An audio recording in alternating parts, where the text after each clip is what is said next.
You know their names and you've seen their movies, but you may not know just how dark and deeply tragic their real-life stories got. Moe, Larry, and Curly were just a few funny fellows who grew up in the school of hard knocks. Unfortunately for them, the knocks didn't stop coming after they hit it big in show business. Here's a look at the tragic, true-life story of the men known as the Three Stooges. Moses Horowitz, better known to fans as Moe Howard, was the group's fearless leader. He was born in a small Jewish community outside of Brooklyn, the second youngest of 5 brothers. He had shoulder-length hair and was ruthlessly picked on for it, so one day he decided to give his locks a big chop. The result was the famous bowl cut he became known for, long before the Beatles made it cool. Moses survived the bullying in grade school, but he dropped out of high school after just 2 months as he was far more interested in something else, showbiz. He would stand outside the local theater waiting for someone to buy him a 10-cent ticket. When he'd get in, he'd stand at the top of the balcony, chin on the railing, dreaming about becoming an actor one day.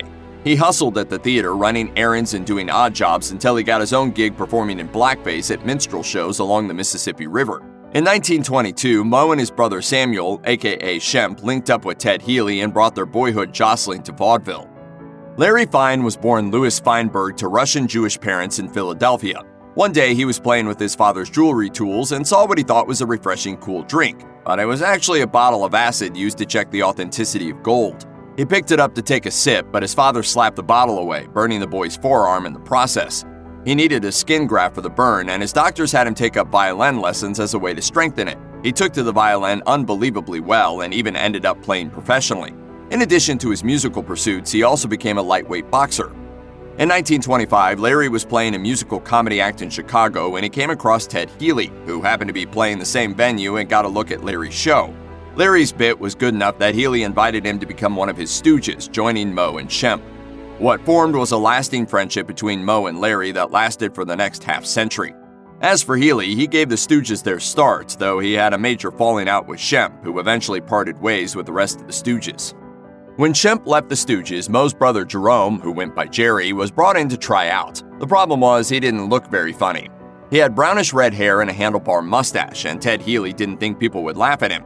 It also didn't help that his own brother didn't think he had any talent whatsoever. But Jerry was determined, so he shaved his head bald right in front of the guys. He reportedly said, "Boy, do I look girly." Healy thought he heard him say Curly, and the name stuck. The silly and lovable Curly went on to become almost everybody's favorite stooge. His legacy would live on for decades to come. His on-the-ground shoulder spinning may have inspired breakdancing, and his backward shuffle bounce walk may have even inspired Michael Jackson's moonwalk. Certainly. After all the hits, jabs, and slaps the Three Stooges endured, it would be miraculous if they didn't come away with some serious injuries, but miracles didn't happen.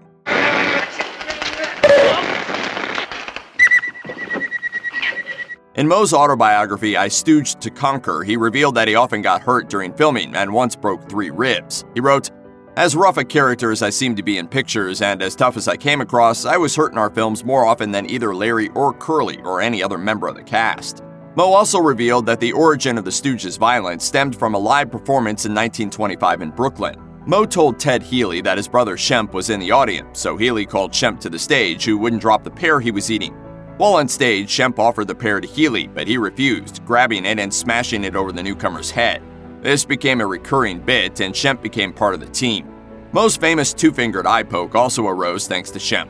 The two were playing cards, and when Shemp suspected Larry of cheating, he jumped up and poked him in both eyes. Moe thought the whole thing was hilarious, so he worked it into the act. Harry Cohn, the co-founder of Columbia Pictures, was a bit of a monarch. In fact, he reportedly modeled his office after that of Italian dictator Benito Mussolini. His tyrannical reputation extended to his awful treatment of the Three Stooges. After first signing them in 1934, Cohn had the trio sign new contracts every year, convincing them that the shorts department was on its last legs. But that was only half true. Over the years, shorts were going slowly the way of the dodo as TV and feature-length films took over, but Columbia wouldn't close its shorts department for decades. We are morons, tried and true, and we'll do our yell for you. In the meantime, the Stooges were making the studio big bucks.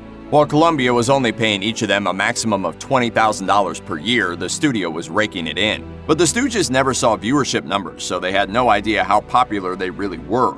To make matters worse, the Stooges manager Harry Rom was ripping them off. He also had a cozy relationship with Cohn. In 2008, Moe's daughter Joan told the New York Times that her dad grew up poor and that he didn't know how to fight for what he and the Stooges were worth. As she put it, "My dad was fearful. He didn't want to rock the boat. He didn't have the confidence to sit down with Harry Cohn and say, 'We need more money.'"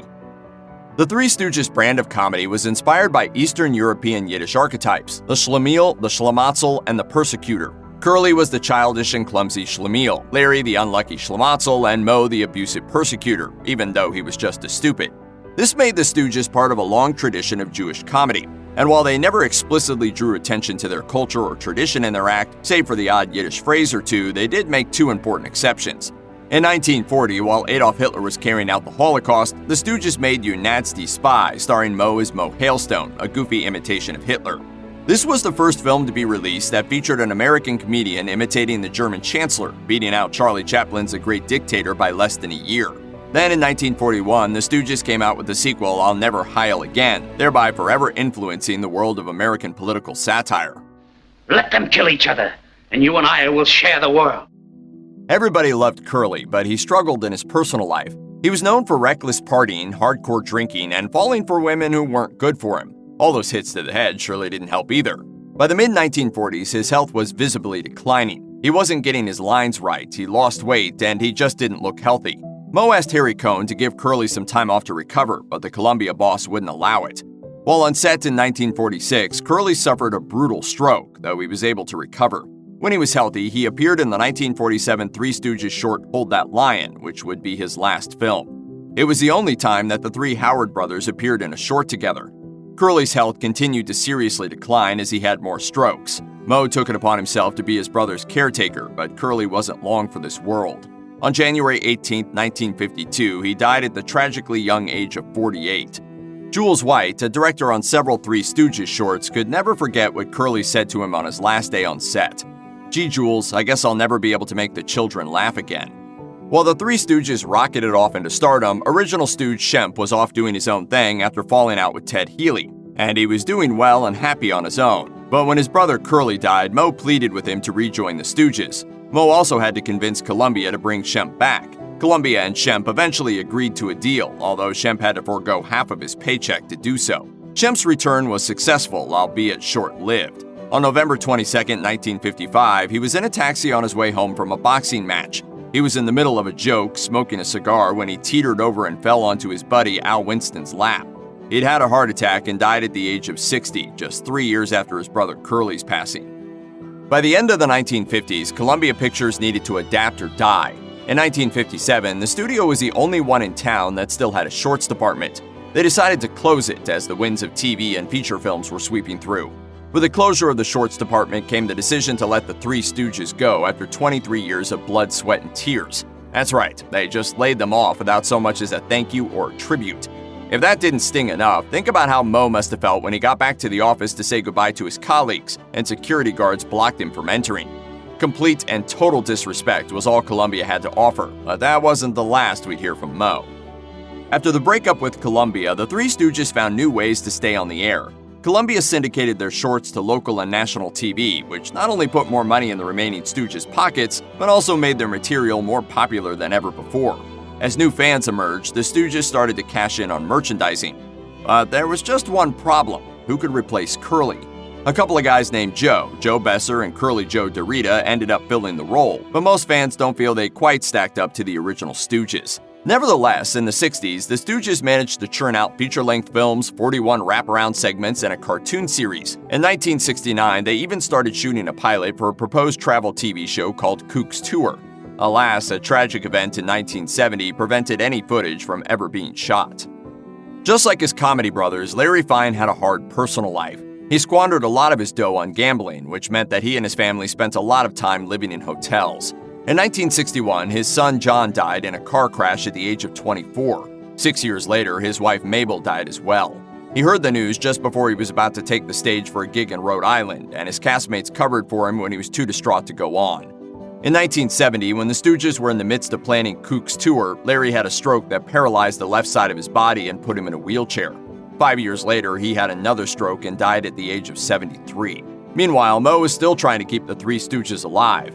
Even after Larry died, Moe signed longtime Stooge co-star Emil Sitka to a deal, but it wasn't meant to be. 3 weeks after Larry's passing, Moe succumbed to lung cancer. And with that came the end of one of the most fascinating and influential acts to ever grace American screens. Hi, remember us?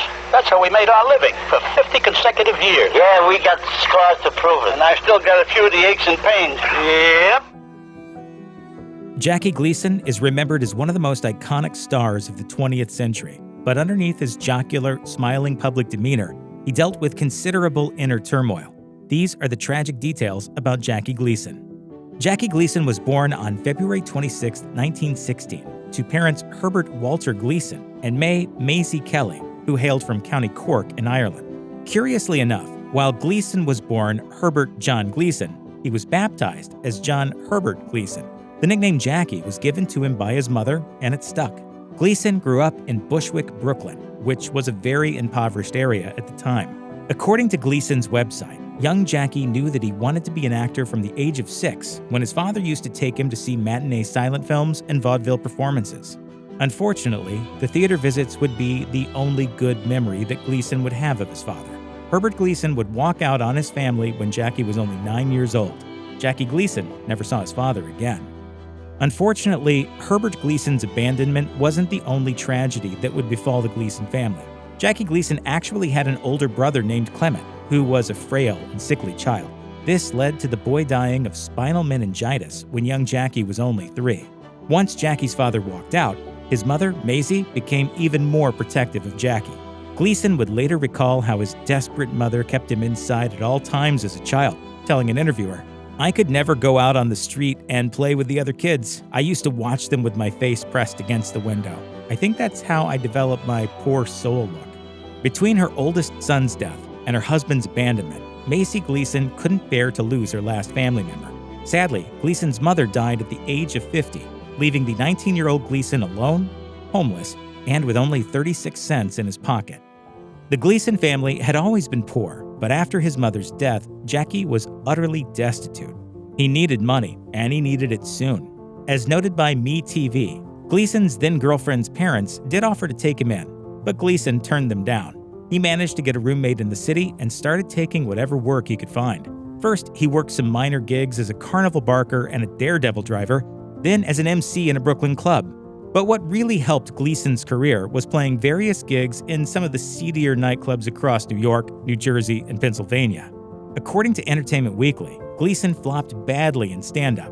Still, he did better as a table-hopping comic, which let him interact directly with an audience. These entertainment gigs eventually attracted the attention of talent agents who could land him small movie roles and later parts in Broadway musical comedies. By the time he was 34, Gleason had earned his own TV variety show, The Jackie Gleason Show. Before taking the role of legendary pool player Minnesota Fats in the classic movie The Hustler, Gleason learned to play pool in real life. As noted by film historian Dina DeMambro, when Gleason was still a boy, he often tried to pick up odd jobs around his Brooklyn neighborhood to earn extra money to bring home to his mother. As they were living in abject poverty, they needed whatever money they could make between the two of them. The 12-year-old Jackie managed to find work in a pool hall, where his job was racking up balls for neighborhood toughs who came in to play. While working in the pool hall, Gleason learned to play the game himself and managed to become quite the pool hustler at a very young age. When it came to filming The Hustler, Gleason didn't need any stunt doubles to do those trick pool shots. They were all Gleason himself. And director Robert Rossen always positioned the camera to show off Gleason's excellent pool skills to the audience. Over his lifetime, Jackie Gleason had 3 wives. The first was a dancer, Genevieve Halford, with whom Gleason had his 2 daughters, Geraldine and Linda. Although Gleason and Halford were legally married for 34 years, their relationship was extremely fraught. Halford hoped to have a normal, comfortable family life, but Gleason was far more interested in going out with friends, drinking, and partying. The two of them separated and reconciled multiple times over. According to the South Florida Sun-Sentinel, during one of their separations, Gleason also carried on a relationship with another dancer named Marilyn Taylor. He wanted to marry Taylor, but Halford was a devout Catholic and refused a divorce. Marilyn Taylor went on to marry someone else. Halford eventually came around and divorced Gleason in 1970. Only 10 days after his divorce from Genevieve Halford, Gleason married a country club secretary named Beverly McKittrick, whom he had met in 1968. However, in 1973, Gleason learned that the widowed Marilyn Taylor had moved to Miami. He quickly filed for divorce from McKittrick and married Taylor once the divorce was finalized. Taylor and Gleason remained married for the rest of Gleason's life. Jackie Gleason was an extremely heavy drinker and a hard partier in his day. In fact, Gleason's parties could get so out of control that one of his hotels had to soundproof his suite to prevent the rest of the guests from being disturbed by Gleason's partying. And when he had been hitting the bottle particularly hard, he wasn't noted as being a fun or affable drunk, but has been described as petty, mean-spirited, and nasty. Gleason was also known to drink while he was at work and on set. As noted by Gleason's biographer, William Henry III, Jackie Gleason seldom spent much time with his family during the holidays. Apparently, he would only spend about half an hour with his wife Genevieve Halford and young daughters on Christmas before going out to celebrate the day with his drinking buddies. Gleason's alcoholism and carousing certainly seemed to be what really threw a wrench in his first marriage, leading to several separations and reconciliations before the ultimate divorce. Gleason was a brilliant performer, but he wasn't exactly the easiest person to work with. Gleason always had high salary demands and outrageous prerequisites, like having the longest limousine. Apparently, Gleason even insisted that CBS move his show to Miami so he could golf year-round. He wasn't any better when performing either. Gleason, an outstanding improviser, hated rehearsing, feeling that he and his co-stars would give better reactions if they didn't seem so practiced. His Honeymooners cast loathed Gleason's methods and were forced to rehearse without him. As noted by Fame 10, co-star Joyce Randolph admitted that she would, quote, break out into cold sweats right before filming. This was because Gleason often wouldn't read the script until the day of the show, and sometimes wouldn't even give it to his co-stars until hours before they were supposed to go on. Gleason's drinking was also a huge problem on set. He was known to show up either drunk or openly drinking while working, and the cast and crew could never be sure what his temperament might be. Gleason's drinking caused him to have abrupt mood swings, charming and pleasant one minute and screaming and offensive the next. You're gonna do the mambo! You're gonna do the mambo, but it's gonna be in the moon! He might have been a showbiz genius, but Gleason probably didn't make as many memorable shows or movies as he could have just because others in the industry found him so exasperating. Jackie Gleason and Art Carney, as Ralph Cramden and Ed Norton of The Honeymooners, are among the most iconic duos in 20th century television. However, despite their off-the-charts chemistry together on screen, the two actors didn't actually get along well in real life. One reason why the two disliked one another was the speculation that Gleason felt threatened by Carney's comedic talents and prominent acting career. According to the Morning Call, Gleason at one point told actor Orson Welles just how insecure he really was regarding his co-star, saying, "It's like on my show when they laugh at my subordinate Art Carney, that dirty so-and-so. I smile on the outside, but you should see my insides." In return, Art Carney was said to dislike Gleason's lack of professionalism and refusal to take the craft of acting seriously. Mr. Cramden. Hey there! After The Honeymooners ended in 1956, Carney and Gleason swore they would never work together again. Ultimately, they broke that promise, but the two didn't work together until 1985 for the crime comedy TV movie Izzy and Mo. The iconic cartoon show The Flintstones was obviously very heavily influenced by The Honeymooners. Nothing was blatantly stolen from The Honeymooners, but the lead characters' mannerisms and personalities were too alike to ignore. Both shows featured a heavy-set, loud-mouthed husband with a dim-witted best friend who regularly came up with ludicrous get-rich-quick schemes that were always squashed by their more prudent wives. Both the husband and the best friend characters were also avid bowlers and belonged to a men's club whose members wore ridiculous-looking animal hats. You haven't forgotten our date tonight, have you, dear? But Wilma, baby, sweetheart, tonight there's a little bowling thing. The Flintstones was so similar to The Honeymooners that Gleason at one point considered suing Hanna-Barbera, but his publicist ultimately talked him out of it, saying, "Do you want to go down in history as the man who killed Fred Flintstone?" Gleason backed off. Incidentally, the Flintstones would go on to last much longer than The Honeymooners. While The Honeymooners ended after 39 episodes, the Flintstones had multiple seasons and spawned several spin-offs, TV specials, and movies.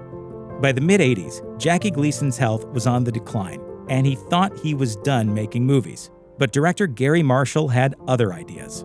Marshall was dead set on Gleason starring in his latest film, Nothing in Common.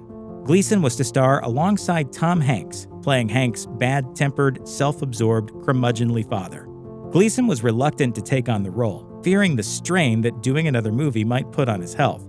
But then Marshall reminded Gleason that his last theatrical film credit was Smokey and the Bandit 3 in 1983, a film widely regarded as awful and with highly negative reviews.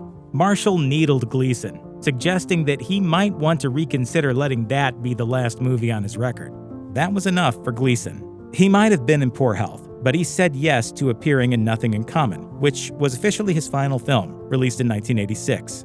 It received mixed reviews overall, but Gleason's performance was met with praise from critics.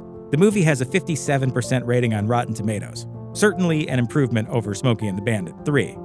Jackie Gleason died on June 24, 1987, at the premature age of 71. Gleason had been suffering from multiple health issues for years, but kept it a secret from the public.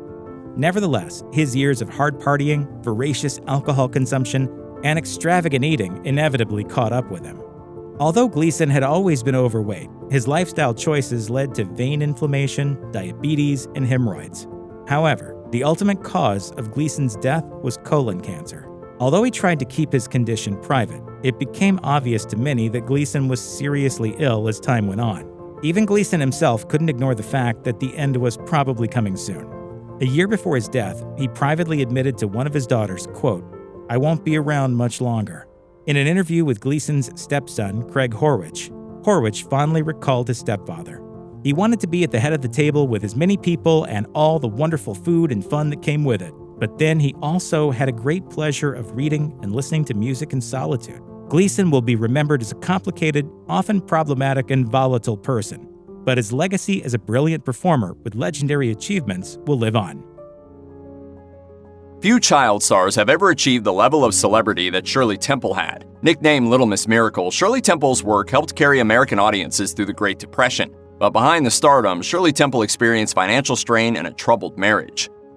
Born on April 23, 1928, Shirley Jane Temple was just 3 years old when her mother, Gertrude, perceptive of Temple's burgeoning talent, signed her up for dance lessons.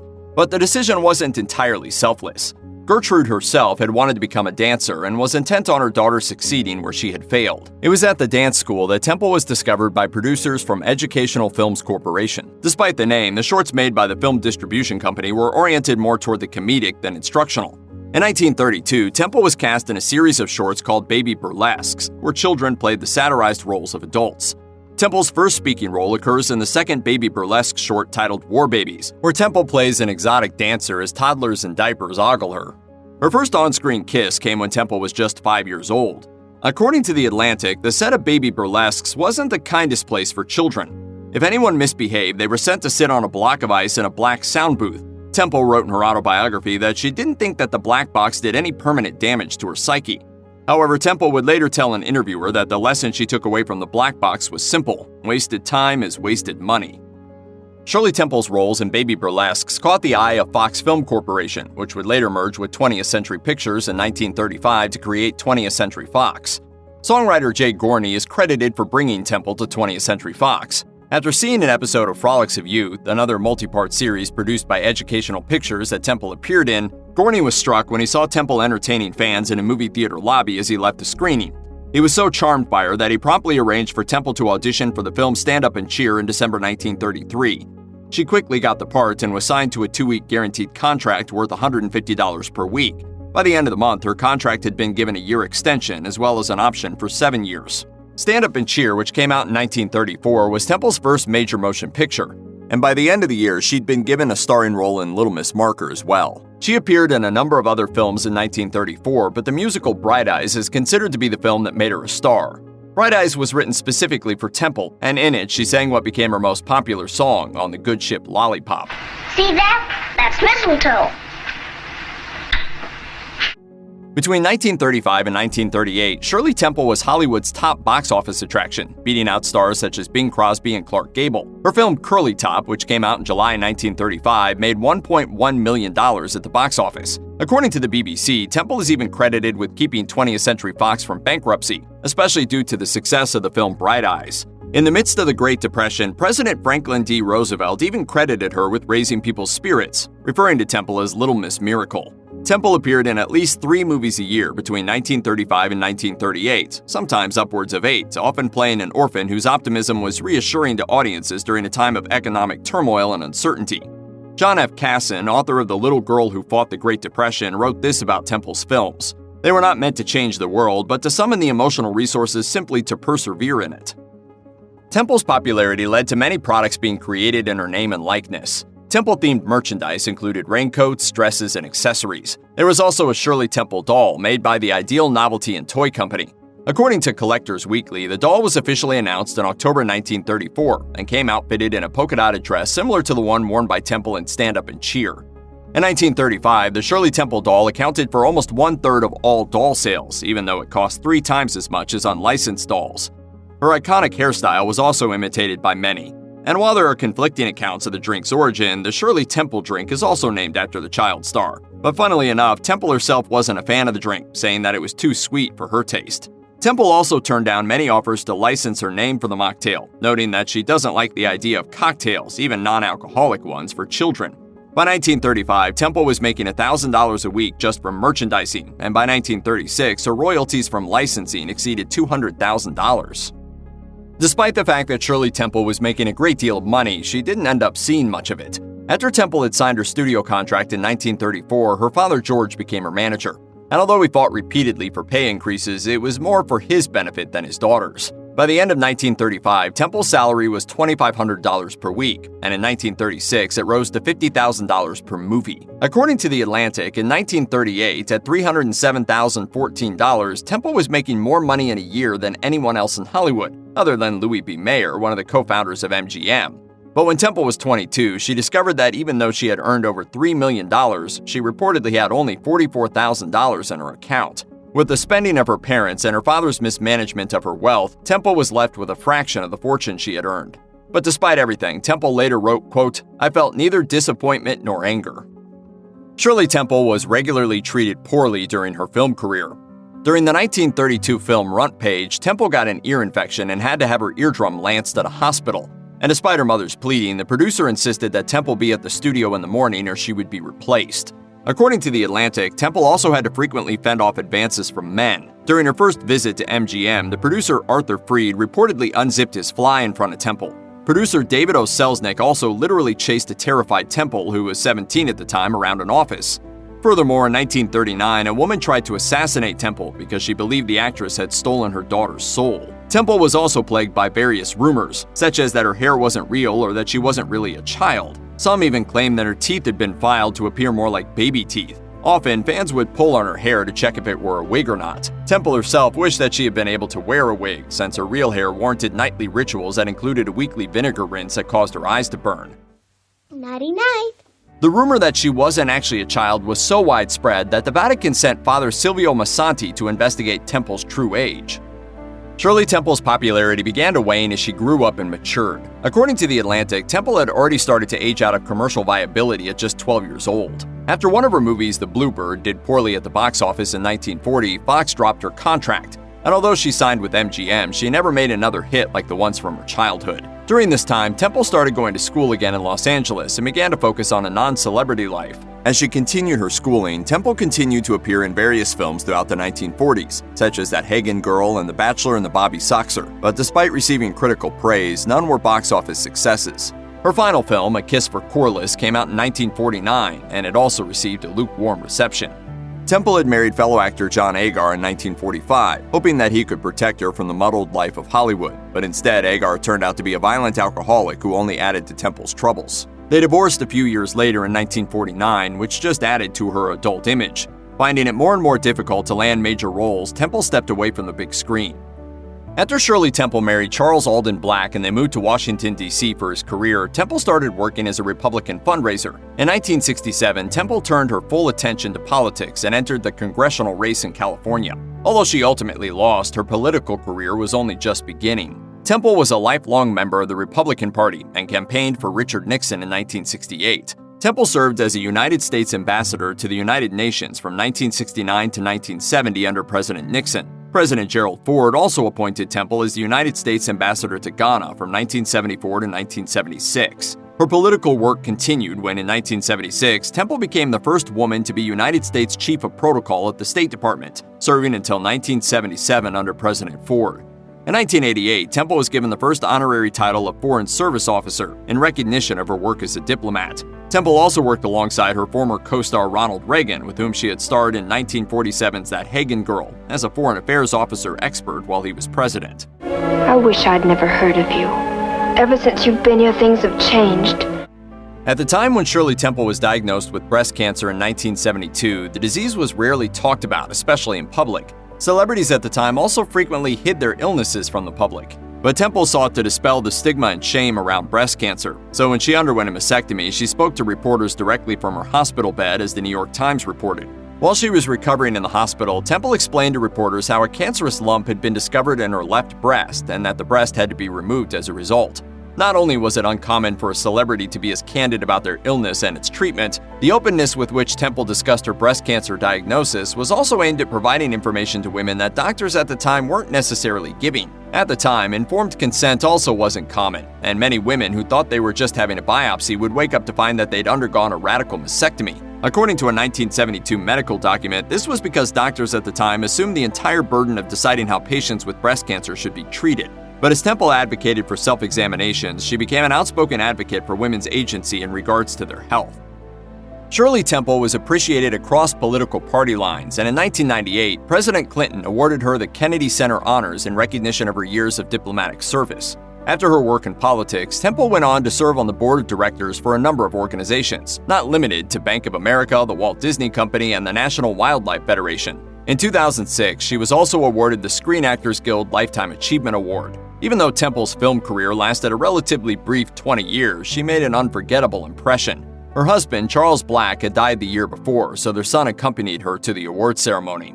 Temple didn't distinguish much between her entertainment career and her political career during her life, claiming once that she thought politicians were just like actors. And for her, the years she spent in social service were just as enjoyable as her years in Hollywood. On February 10, 2014, Shirley Temple died from pneumonia and chronic obstructive pulmonary disease, COPD, at the age of 85. She was survived by her 3 children and millions of fans around the globe. Al Pacino is one of the most acclaimed actors in cinematic history, but he didn't have an easy climb to fame. His tragic, real-life story includes a tough family life, a struggle with his craft, and even a temporary departure from acting. Pacino's early years were no walk in the park. He was born in New York City in 1940 and never got to enjoy a happy and steady 2-parent home life, as his parents separated when he was just 2. In a 2015 interview with The Guardian, he mentioned that his school teachers felt that he needed a father figure in his life, as his own dad wasn't an active presence at that point. As Pacino described it, "I wasn't an out-of-control teenager, but I was close." When Pacino was growing up, he was surrounded by his mom, his sister, and his grandparents. Even though they weren't well off financially, he still felt lucky and got a chance to experience a life of adventure. As he told Interview magazine, "It was tough for me growing up, I will say. But pretty much my grandmother, she ruled, and my mother was second. They were relatively young. My mother had me young. I owe a lot to that period in my life. I owe a lot to those women and my grandfather." Pacino has always felt indebted to his family for taking care of him in those turbulent times and helping him become the person he was meant to be. Pacino has also always been fascinated by the arts from a young age. He would often take to performing wherever he was, even on the streets. In fact, in his neighborhood, he was known by the nickname of the Actor. As he told The New Yorker in 2014, "We'd act out parts from joke books and comic books. Kids make videos today, but it was kind of an unusual thing then to get street urchins to join you in acting out comics. Of course, it never got off the ground. There's a comedy in there somewhere." According to his old neighbor Ken Lipper, Pacino was full of drama. Furthermore, he wasn't afraid to warm up to play different characters and would often experiment out in public. He was also handsome. His looks and talent both got him noticed early on, as girls in the neighborhood admired him, calling him Sonny Pacino, the lover Bambino. On top of all that, he was also witty. and he would use his acting skills to befriend other kids and confuse bullies, something that definitely worked to his advantage.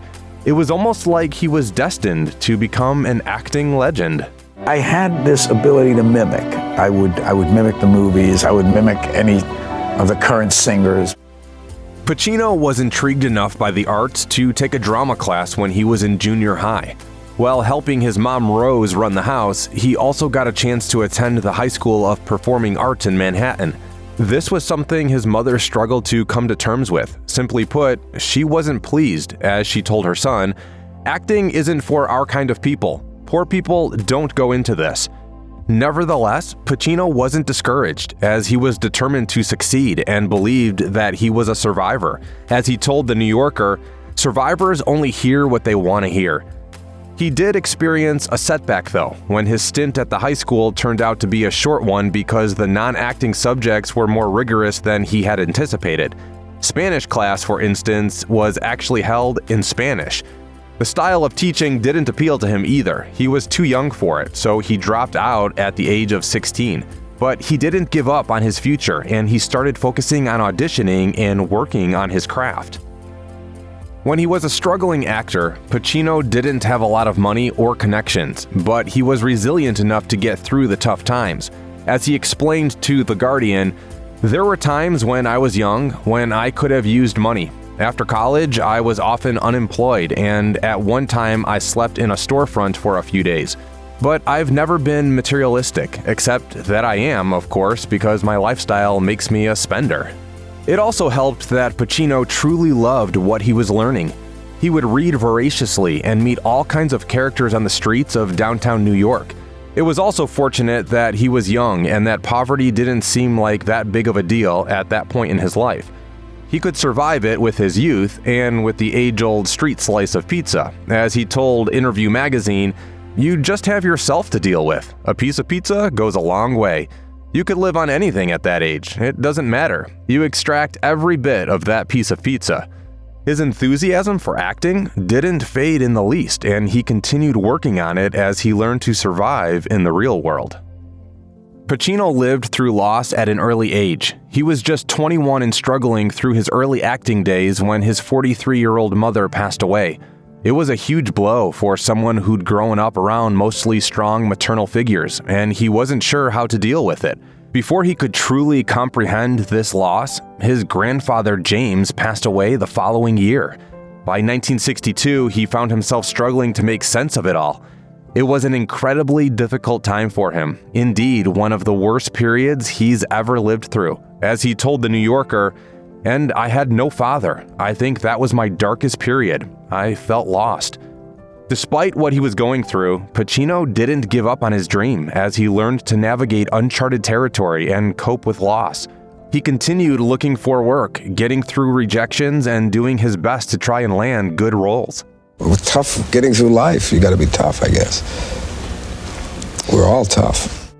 When Pacino was 23, he benefited from joining the Actor Studio, where he evolved as an actor and polished his skills under the guidance of studio director Lee Strasberg. But Pacino knew he wasn't like his contemporaries, who came from privileged backgrounds. He felt inadequate and different because of that. As he told The Telegraph in 2015, "I knew I was this vagabond kid." Pacino realized that as an Italian-American, he didn't look like his fellow actors at the auditions he went to. He felt like an outcast, but he didn't let that bring him down, as he knew he needed to be patient for the right gig to come along. But he nevertheless found himself struggling and filled with self-doubt at times. When he started working on the play Creditors alongside actors who'd received classical training, he worried he couldn't go through with it and wanted to leave the show. Luckily for him, director Charlie Lawton was there to quell his fears and doubts. Sticking with the hard material of Creditors proved to be so transformative for Pacino that an image of him in the play still sits on his mantelpiece. Pacino wasn't always lucky. To get into Broadway and the movies, he had to work hard, and it took quite a bit of time before he got opportunities that paid off. Even being a part of productions was taxing for him at times, especially as he worried about connecting with his audience. For example, while performing in his off Broadway debut, he found himself tearing up during the intermission, convinced that the performance wasn't working. Charlie Lawton counseled him through it, and he decided to go back to his performance. As Pacino recalled to The New Yorker, "It was a very important moment for me. I went back in there and finished the run." Before Broadway, getting to the point where Pacino could bag roles meant milking every opportunity that came along. He would put up plays in cafes with his peers and focus on making the most of what he had. As he told Inquirer.net in 2020, "We passed the hat around after each performance. Somebody would drop in coins here and there. That's how we ate, and it was right in New York City." He added that the experiences he lived through helped him to hone his creativity and understand the importance of cultivating the desire to grow and do new things. Pacino has often turned to alcohol to cope with his struggles. In fact, he had his first drink when he was just a teen. Being the method actor that he is, he found himself feeling overwhelmed after his performances and felt the need to reward himself. He liked the way alcohol made him feel, but it eventually started getting in the way of his relationships. When he was dating fellow actor Jill Clayburgh and had one of his binges, he was barely able to focus on anything around him. She told him that she was lonesome, but he was too drunk to hear it. Pacino wasn't able to kick his addiction for a long time, but his loved ones eventually knew that it could no longer be avoided. In 1977, he finally acknowledged his drinking problem thanks to his friends and made a decision to get sober. In the biography Al Pacino, A Life on the Wire, he's quoted as saying, "My friends finally made me realize that drinking was an addiction. After each show, I felt entitled to a reward, but now it's ice cream and Oreo cookies." How did you defeat alcoholism? Well, I didn't defeat it. One doesn't look at it that way. How long are you sober? All I could say is I'm never sober. It's safe to say that Al Pacino played one of the most iconic roles in cinema as Michael Corleone in the Godfather trilogy. But he almost didn't land the part. In fact, other actors such as Robert Redford, Warren Beatty, Jack Nicholson, and Ryan O'Neal were being considered for the role. Luckily for Pacino, though, Mario Puzo, who wrote the Godfather novel, was keen to listen to director Francis Ford Coppola, who was set on casting Pacino. However, Pacino still almost lost the part when he showed up hungover at the screen test without having learned his lines. It took him 3 attempts to deliver his dialogue, and he was left feeling agitated after the experience. A bit of back and forth ensued, and Pacino was finally offered the part. There was still one snag though, as it conflicted with another role he'd agreed to do a few months earlier. He had to lobby hard and pull a few strings to get out of this sticky situation. After he finally landed the role, for which he earned a flat fee of $35,000, he spent time thinking about how to do it justice. As he explained to The New Yorker, "I didn't see Michael as a gangster. I saw his struggle as something that was connected to his intelligence, that innate sense of what's around and being able to adjust to things." This wasn't enough time, Michael. Wasn't enough time. We'll get there, Pop. We'll get there. Al Pacino may be an iconic film legend, but he's clearly witnessed his share of highs and lows during his career. For example, his 1985 film Revolution was a much-anticipated project that ended up flopping. He later said of the movie, "Nobody saw this film, but we love it, and we hung in for the next 20 years and changed this movie a little." Revolution's failure was a major letdown and something that affected Pacino on a personal level. Afterwards, he decided to step away from films for 4 years, as he needed to take a break and reflect. But eventually, he had to return because he was going broke, and his then-girlfriend, Diane Keaton, pushed him to get back out there with the 1989 thriller Sea of Love. Amidst all the struggles, Pacino's passion for acting has never subsided. He believes that if the passion is still there, a person should keep doing what they've been doing. As he told The Guardian in 2015, "I believe I have reached my stride, which is why I persist. As long as you have passion for the art, keep working, because age catches up with you." Just when I thought I was out, they pulled me back in.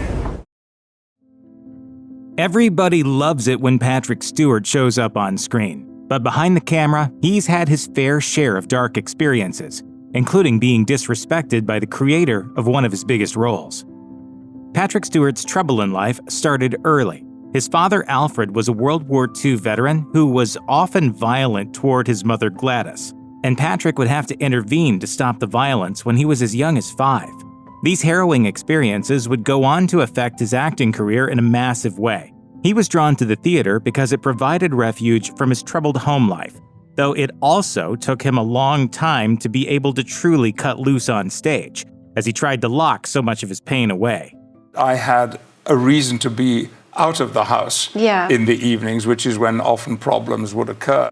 Stewart's early childhood trauma left its mark on his personal life as well, as he explained to Express in 2009. Such experiences are destructive. In my adult life, I have struggled to overcome the bad lessons of my father's behavior, this corrosive example of male irresponsibility.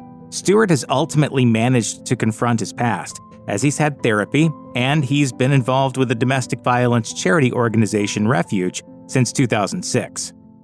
It's basically impossible to picture Patrick Stewart with a full head of hair. After all, by the time he began his star-making turn as Captain Jean-Luc Picard, he was already sporting his signature chrome dome. And he's actually rocked the bald look much longer than you might assume, and much earlier than he would have preferred.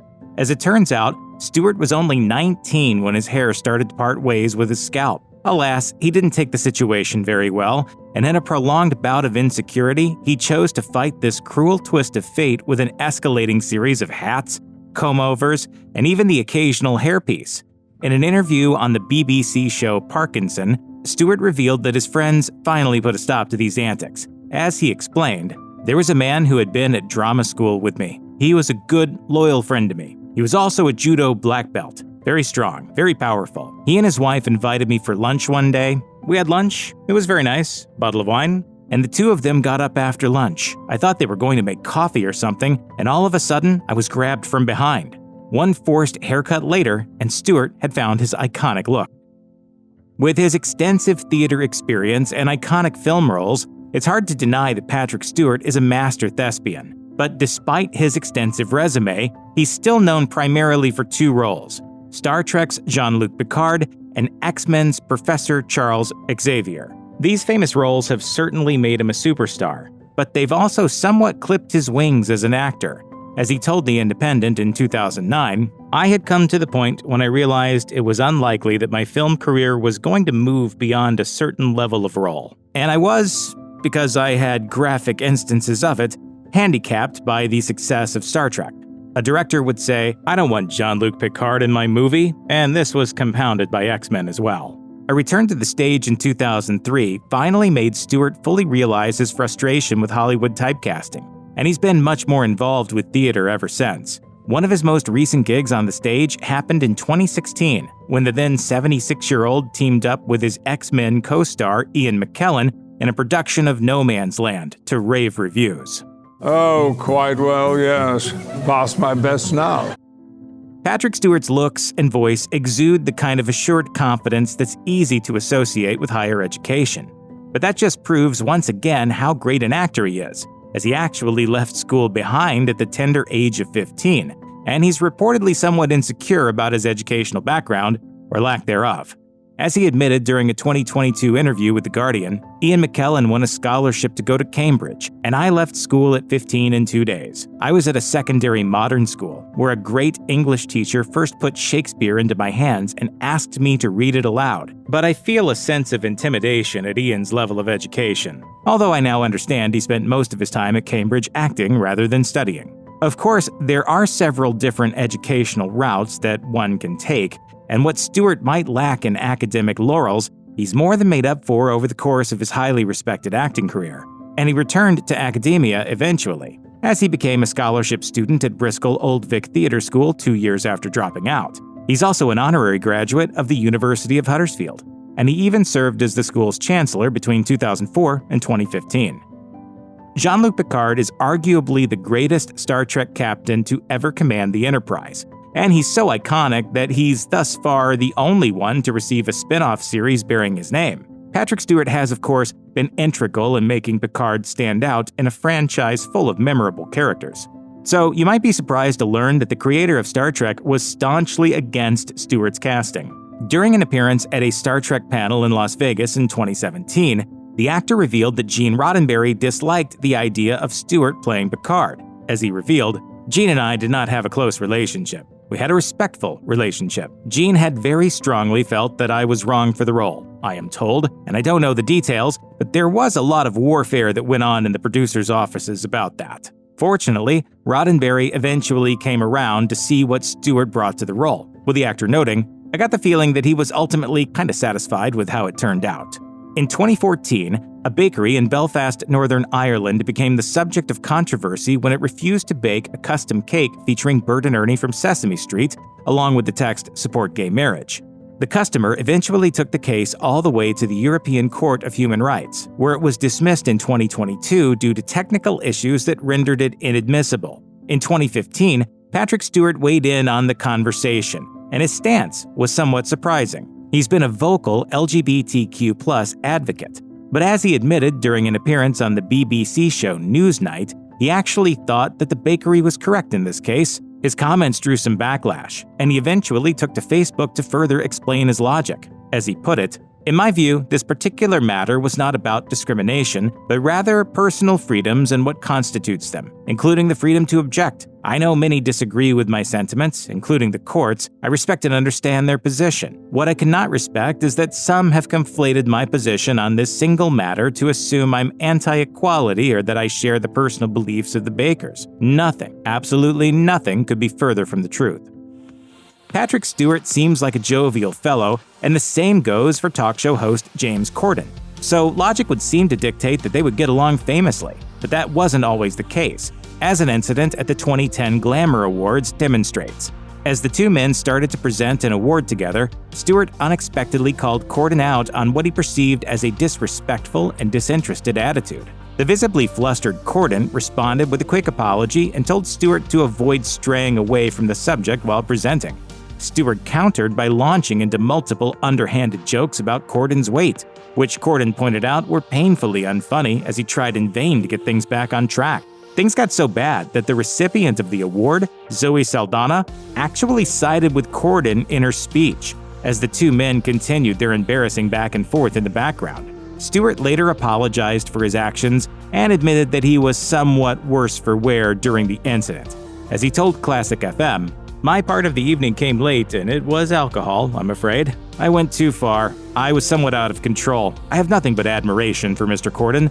I still blush in remembrance of it." Patrick Stewart has 2 children from his first marriage, but alas, the whole fatherhood thing didn't exactly fit into his busy acting schedule. A hardworking man since his youth, his theater engagements led to him being a fairly absent dad, which he later came to regret. As he admitted to the New York Daily News in 2015, "When I got married and I had children, I missed huge amounts of family time. I would see my kids on Sundays if I was lucky. It was hard on my kids." Despite Stewart's absence from his kids' lives, it seems that a love for performing still runs deep in the family. His son Daniel is an actor himself, and the father-son duo have even appeared in multiple projects together. Daniel fully recognizes the absurdity of his familial situation, and he's talked about how growing up in the Stewart household was pretty different from what one might consider a normal childhood. As he put it to USA Today in 2015, "My upbringing wasn't a typical one in that my mom and dad came home at 5 and dinner was on the table at 6. Father? I get the feeling from your mother that you have something to tell me. Celebrity marriages don't exactly have a reputation for lasting as long as possible. And like many other A-listers, Patrick Stewart has had his own share of divorces. His first one reached a fairly respectable age before it eventually dissolved, as he married choreographer Sheila Falconer in 1966, and they then divorced in 1990. Stewart's 2 children, Daniel and Sophia, came from that union. Stewart's second marriage resulted from his time on Star Trek: The Next Generation, as the woman he married, Wendy Nuss, was a producer for the show. Their marriage lasted for only 3 years, as they wed in 2000 and divorced in 2003. Fortunately for Stewart, his third marriage to singer Sunny Ozell appears to be built on a sturdier foundation.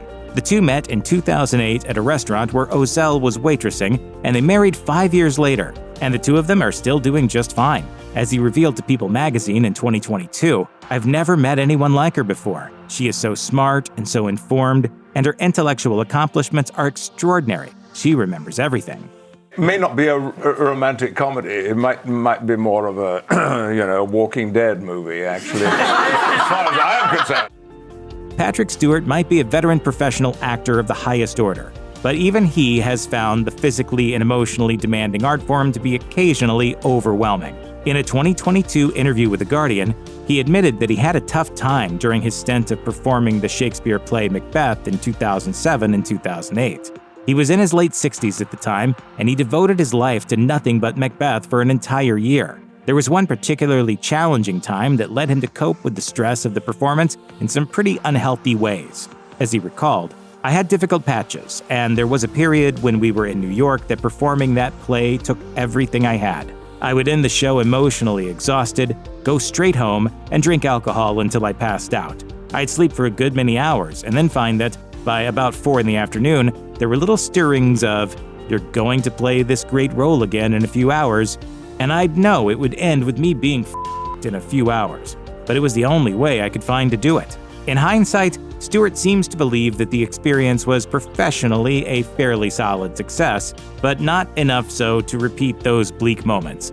As he made sure to note, "I know now that I have to stop and take a break." Throughout his career, Jim Carrey has taken on challenging roles, pushed boundaries, and entertained plenty of fans. But like a lot of hilarious people, there's a darker side to his story. Here are some tragic details about this iconic actor and comedian. Carrey's early years growing up in the suburbs of Toronto weren't particularly easy. When he was 12, he struggled to make sense of life after his father lost his job. As he told The Hollywood Reporter in 2018, "I was angry. My father was hurting, so I blamed the world. It doesn't occur to you when you're a kid, hey, maybe my dad was a drag at work. Maybe he hated his job so much that he was just an emotional skunk." When I was about 14 or 15, my father lost his job, and I actually became homeless for quite some time. Of course, I grew up in Canada, so I thought we had just gone camping, Carrey's dad eventually found work in a tire factory, and young Jim and his siblings joined to help with just about everything. They would put in as much as 8 hours a day after school working as janitors and security guards at the factory. Carrey struggled to cope with everything that was happening around him. He used to get top-notch grades, but then his academic performance began to slip. His relationships similarly suffered, and when he turned 16 years old, he dropped out of school. His father was upset, but he didn't challenge his son, although, as Carrey admitted to The Hollywood Reporter, "Sometimes I wish he had." Carrey's relationship with his mother was hardly any less stressful, as she was often sick and depressed. At the dinner table, she would complain about her health, which scared her son. She came from a troubled past herself, as her parents were alcoholics, which made her crave love and attention, thus why she complained the way she did. And so her son couldn't help but worry about his parents' well-being. When Carrey decided to try his luck in the entertainment industry, he realized that things were going to be incredibly hard. It took him almost a decade to get noticed and to be taken seriously, as he focused on performing comedy whenever he could in a bid to land more gigs. As he told the New York Times in 1994, "For years I used to drive up to Mulholland Drive every night and look at the city and sit and imagine myself with all this money and being sought after." He didn't crave material wealth, he just wanted to excel at what he was doing. One time when he was 15, his father got him a gig at a Toronto comedy club, where he got booed off the stage.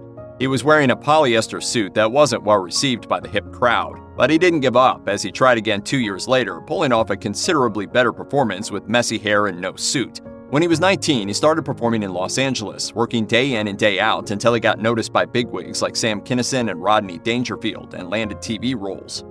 Carrey may have been determined, but that hardly means that things were always easy for him. Far from it, in fact. As he attempted to break into showbiz, he endured rejection after rejection.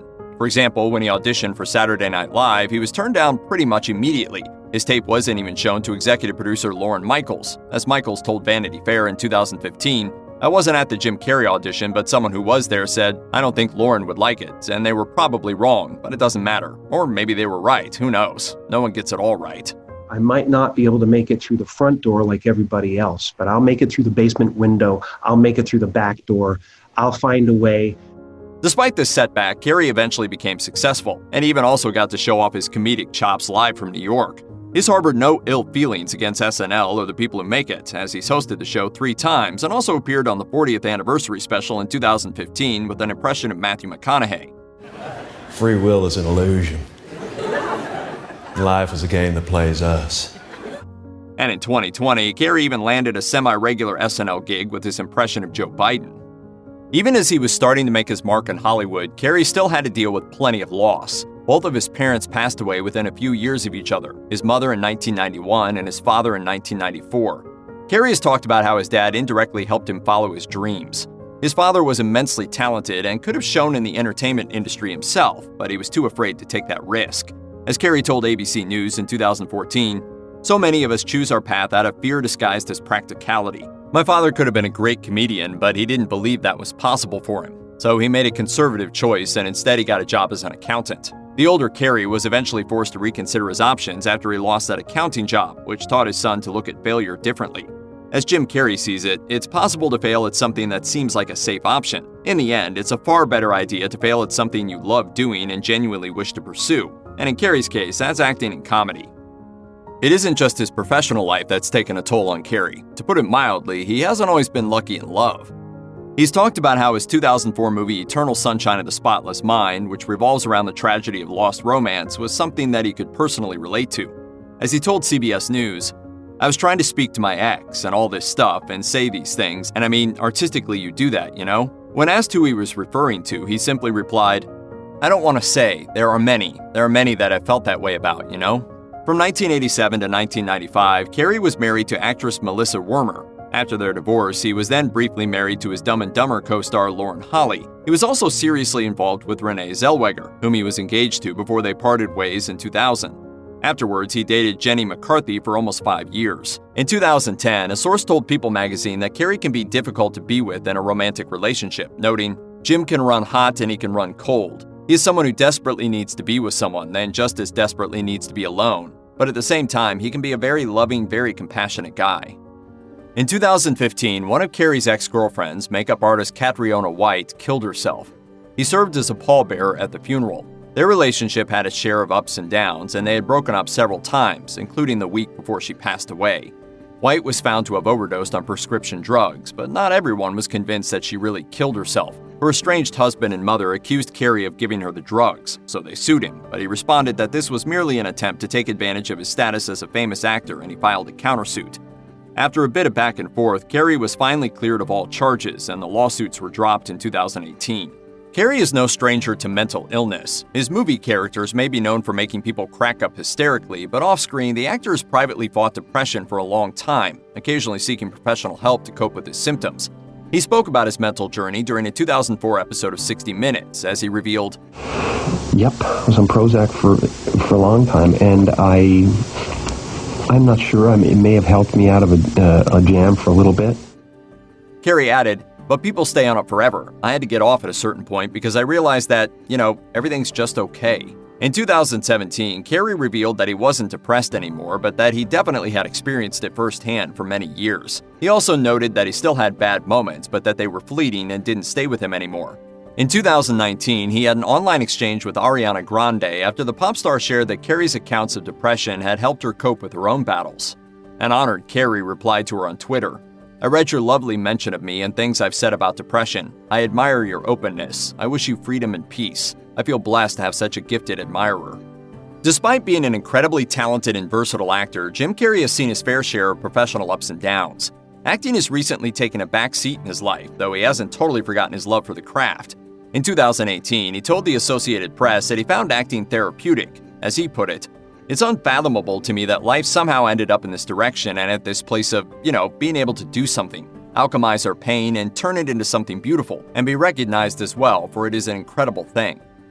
But, right now my job has always been, I thought, to free people from concern, and that is part of the job of a comedian, an artist, but it's also his job to focus on things that are problematic, at times of trouble." Carrey also discussed why the frequency of his work has decreased, as he explained that the industry stopped appealing to him when corporations really began to make their presence felt.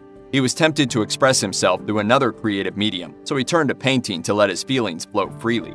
Carrey has always taken his roles very seriously, and sometimes he's lost himself in them. For example, when he played comedian Andy Kaufman in 1999's Man on the Moon, he realized how he could become completely immersed in a character. As he told TheTalks.com, "When I finished with that, I took a month to remember who I was. What do I believe? What are my politics? What do I like and dislike? It took me a while, and I was depressed going back into my concerns and my politics. But there was a shift that had already happened, and the shift was, wait a second, if I can put Jim Carrey aside for 4 months, who is Jim Carrey? Who the hell is that? In the 2017 documentary Jim and Andy, The Great Beyond, Carrey suggested that he was so immersed in the role of Kaufman that studio executives actually attempted to bury footage of him at the time to help safeguard his image. As it turns out, Jim Carrey is hardly what you would call a fan of being famous. In 2020, he published a novel called Memoirs and Misinformation. It's a fictional autobiography that explores the idea of fame and the many evils that come along with it. At one point in the book, Carrey decides to dress up before bed in case he dies in his sleep. This decision is made after he sees pictures of John Lennon's dead body on the internet. The point Carrey is making is simple. Fame is not easy to deal with. As explained to USA Today, that's a very weird thing to know about yourself, that when I die, someone is going to take a picture on the operating table and sell it. It's also worth noting that while Carrey may have a very recognizable public persona, he's actually rather private and has always been skeptical about fame. Fully aware of the hypocrisy that I am living in, and I mean to celebrate it. Carrey understands that being famous means that he will be pushed into the limelight no matter what's happening in his life. As he once said, "I don't believe in personalities. I believe that peace lies beyond personalities, beyond invention and disguise." Danny DeVito is, without a doubt, a national treasure that must be protected at all costs. It doesn't matter when you grew up. There's something he's been in that shaped your childhood. But despite the joy he's brought to millions, there's a lot of tragedy in his past. Danny DeVito was just 19 years old when he left his hometown of Asbury Park, New Jersey, and headed to New York City to try to make it as an actor. We all know that Danny DeVito did make it, but up until then, life hadn't been so great. Danny DeVito's mother was 40 when he was born, and she was already the mother of 2 teenage girls by the time he came along. According to Rolling Stone, she said of her youngest, quote, "I didn't want him, but I'm so proud of him." By the time he was a teenager, DeVito wanted out of the house. It wasn't just because heroin was turning his neighborhood into a scary place, it was because alcoholism was turning his home into an even more frightening one. "My father had a drinking problem and was sick in that way, and my father was a sweet man during the day, but as soon as he had a drink, he went off the deep end. I felt vulnerable." When Danny DeVito was just 14, he convinced his parents to send him away to a Catholic boarding school because of concerns that are very heavy for a young teenager. He told The Guardian that while his family was far from well off, there were plenty of others in the neighborhood who were even poorer, and he was seeing them go down the road that led to drugs and addiction. That, coupled with his father's alcohol abuse, he told Rolling Stone, was why he opted to get out of town and away from all the dangers while he could. 7 years as an altar boy. Did you whack the stuff? Did you go in the back and get the wine? I never did that. You never did that? No. That's what started me off. At a glance, it's Danny DeVito's diminutive 4'10" height that makes him stand out in any role. He said to the Archive of American Television, "Well, every character I've ever played has been my size. I think it's an asset. I think it's kind of what you make it, in the way you are, the way you feel." At the same time, though, he went on to say that there were restrictions. It was difficult to be in films opposite tall actors and actresses. Unless it's a film like Twins, where he played Arnold Schwarzenegger's twin brother. And that's okay for a pretty sad reason, he said, because that's the joke. The joke is that we're twins. He supposedly got all the good genes and I got the crappy ones. It turns out I got all the smart genes and he got the stupid ones. Huh? Come again? My name is Julius, and I'm your twin brother. Danny DeVito isn't just short. According to Yahoo News, he is being diagnosed with Fairbanks disease, or multiple emphyseal dysplasia. It's a genetic condition that is characterized by short stature and can also lead to joint pain, arthritis, and misalignment of the hips, ankles, and knees. Danny DeVito has played a lot of despicable characters, but in real life, he's very in tune to the prejudice and abuse that others face, especially women. He told The Guardian that he credited growing up with and being close to his 2 older sisters, who he describes as really tough broads, for giving him a comfortable respect for women.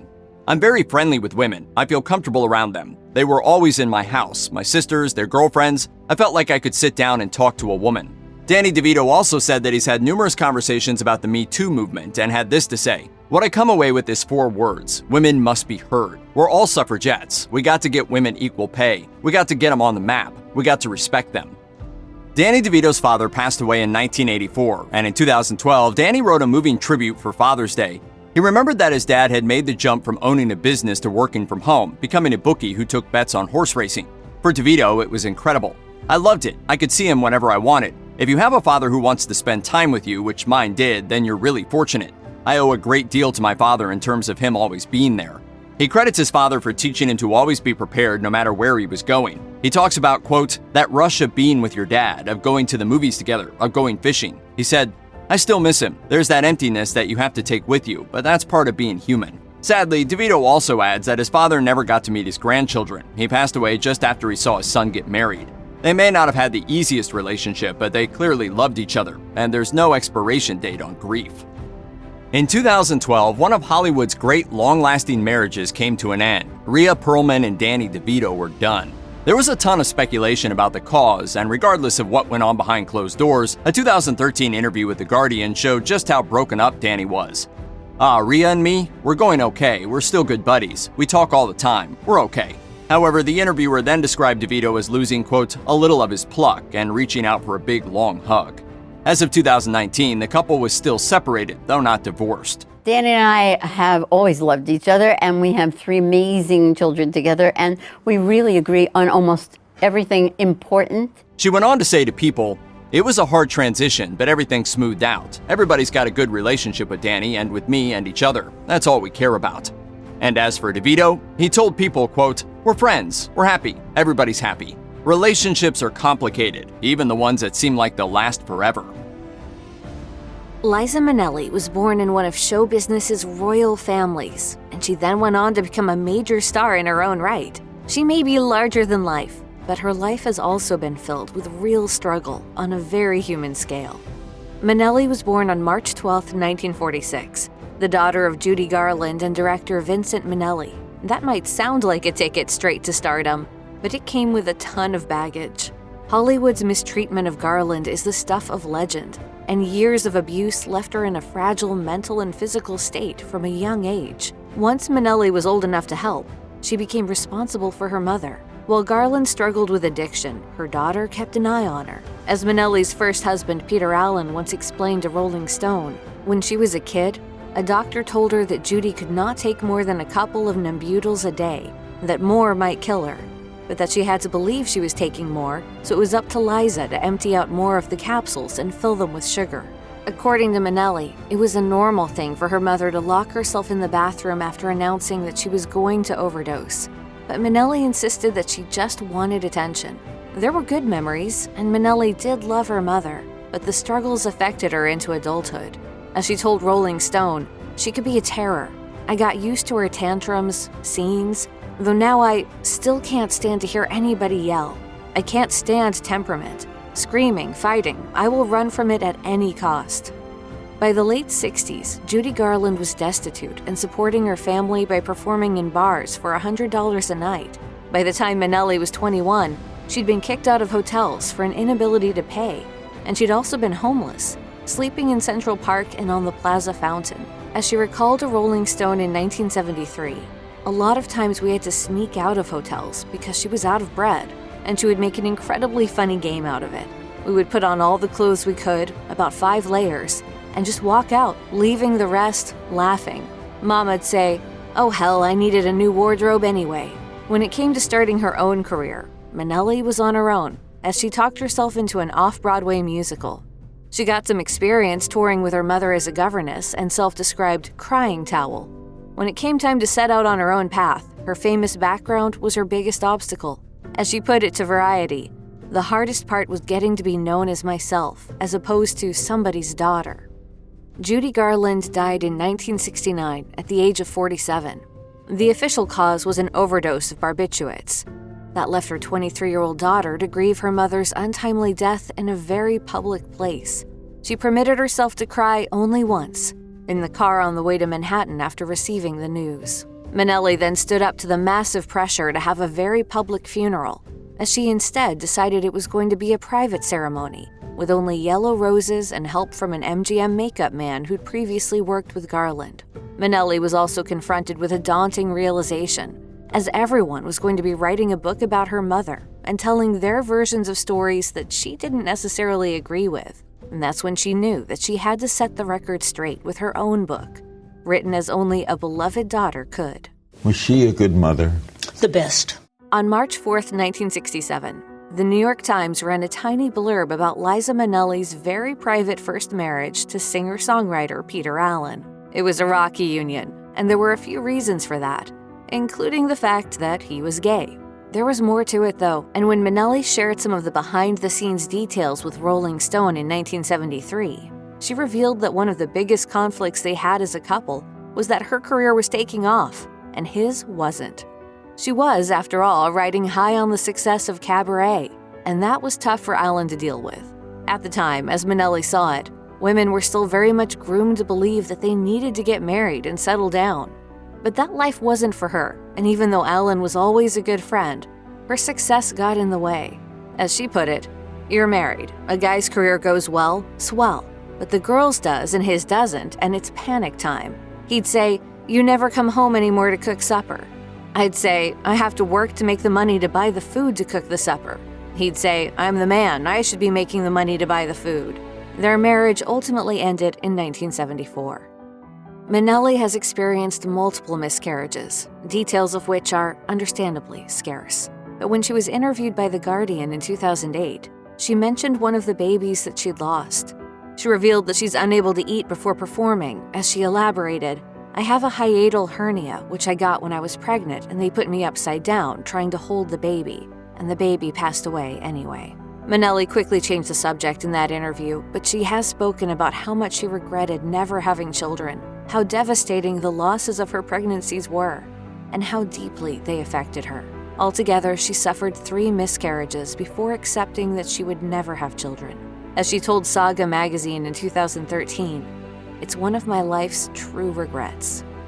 Seeing her mother spiral into addiction took a toll on Liza Minnelli, but things changed after Garland's passing in 1969.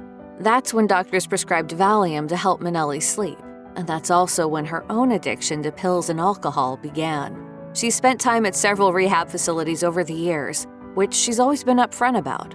As she told The Guardian in 2008, "My whole life, this disease has been rampant. I inherited it, and it's been horrendous, but I've always asked for help."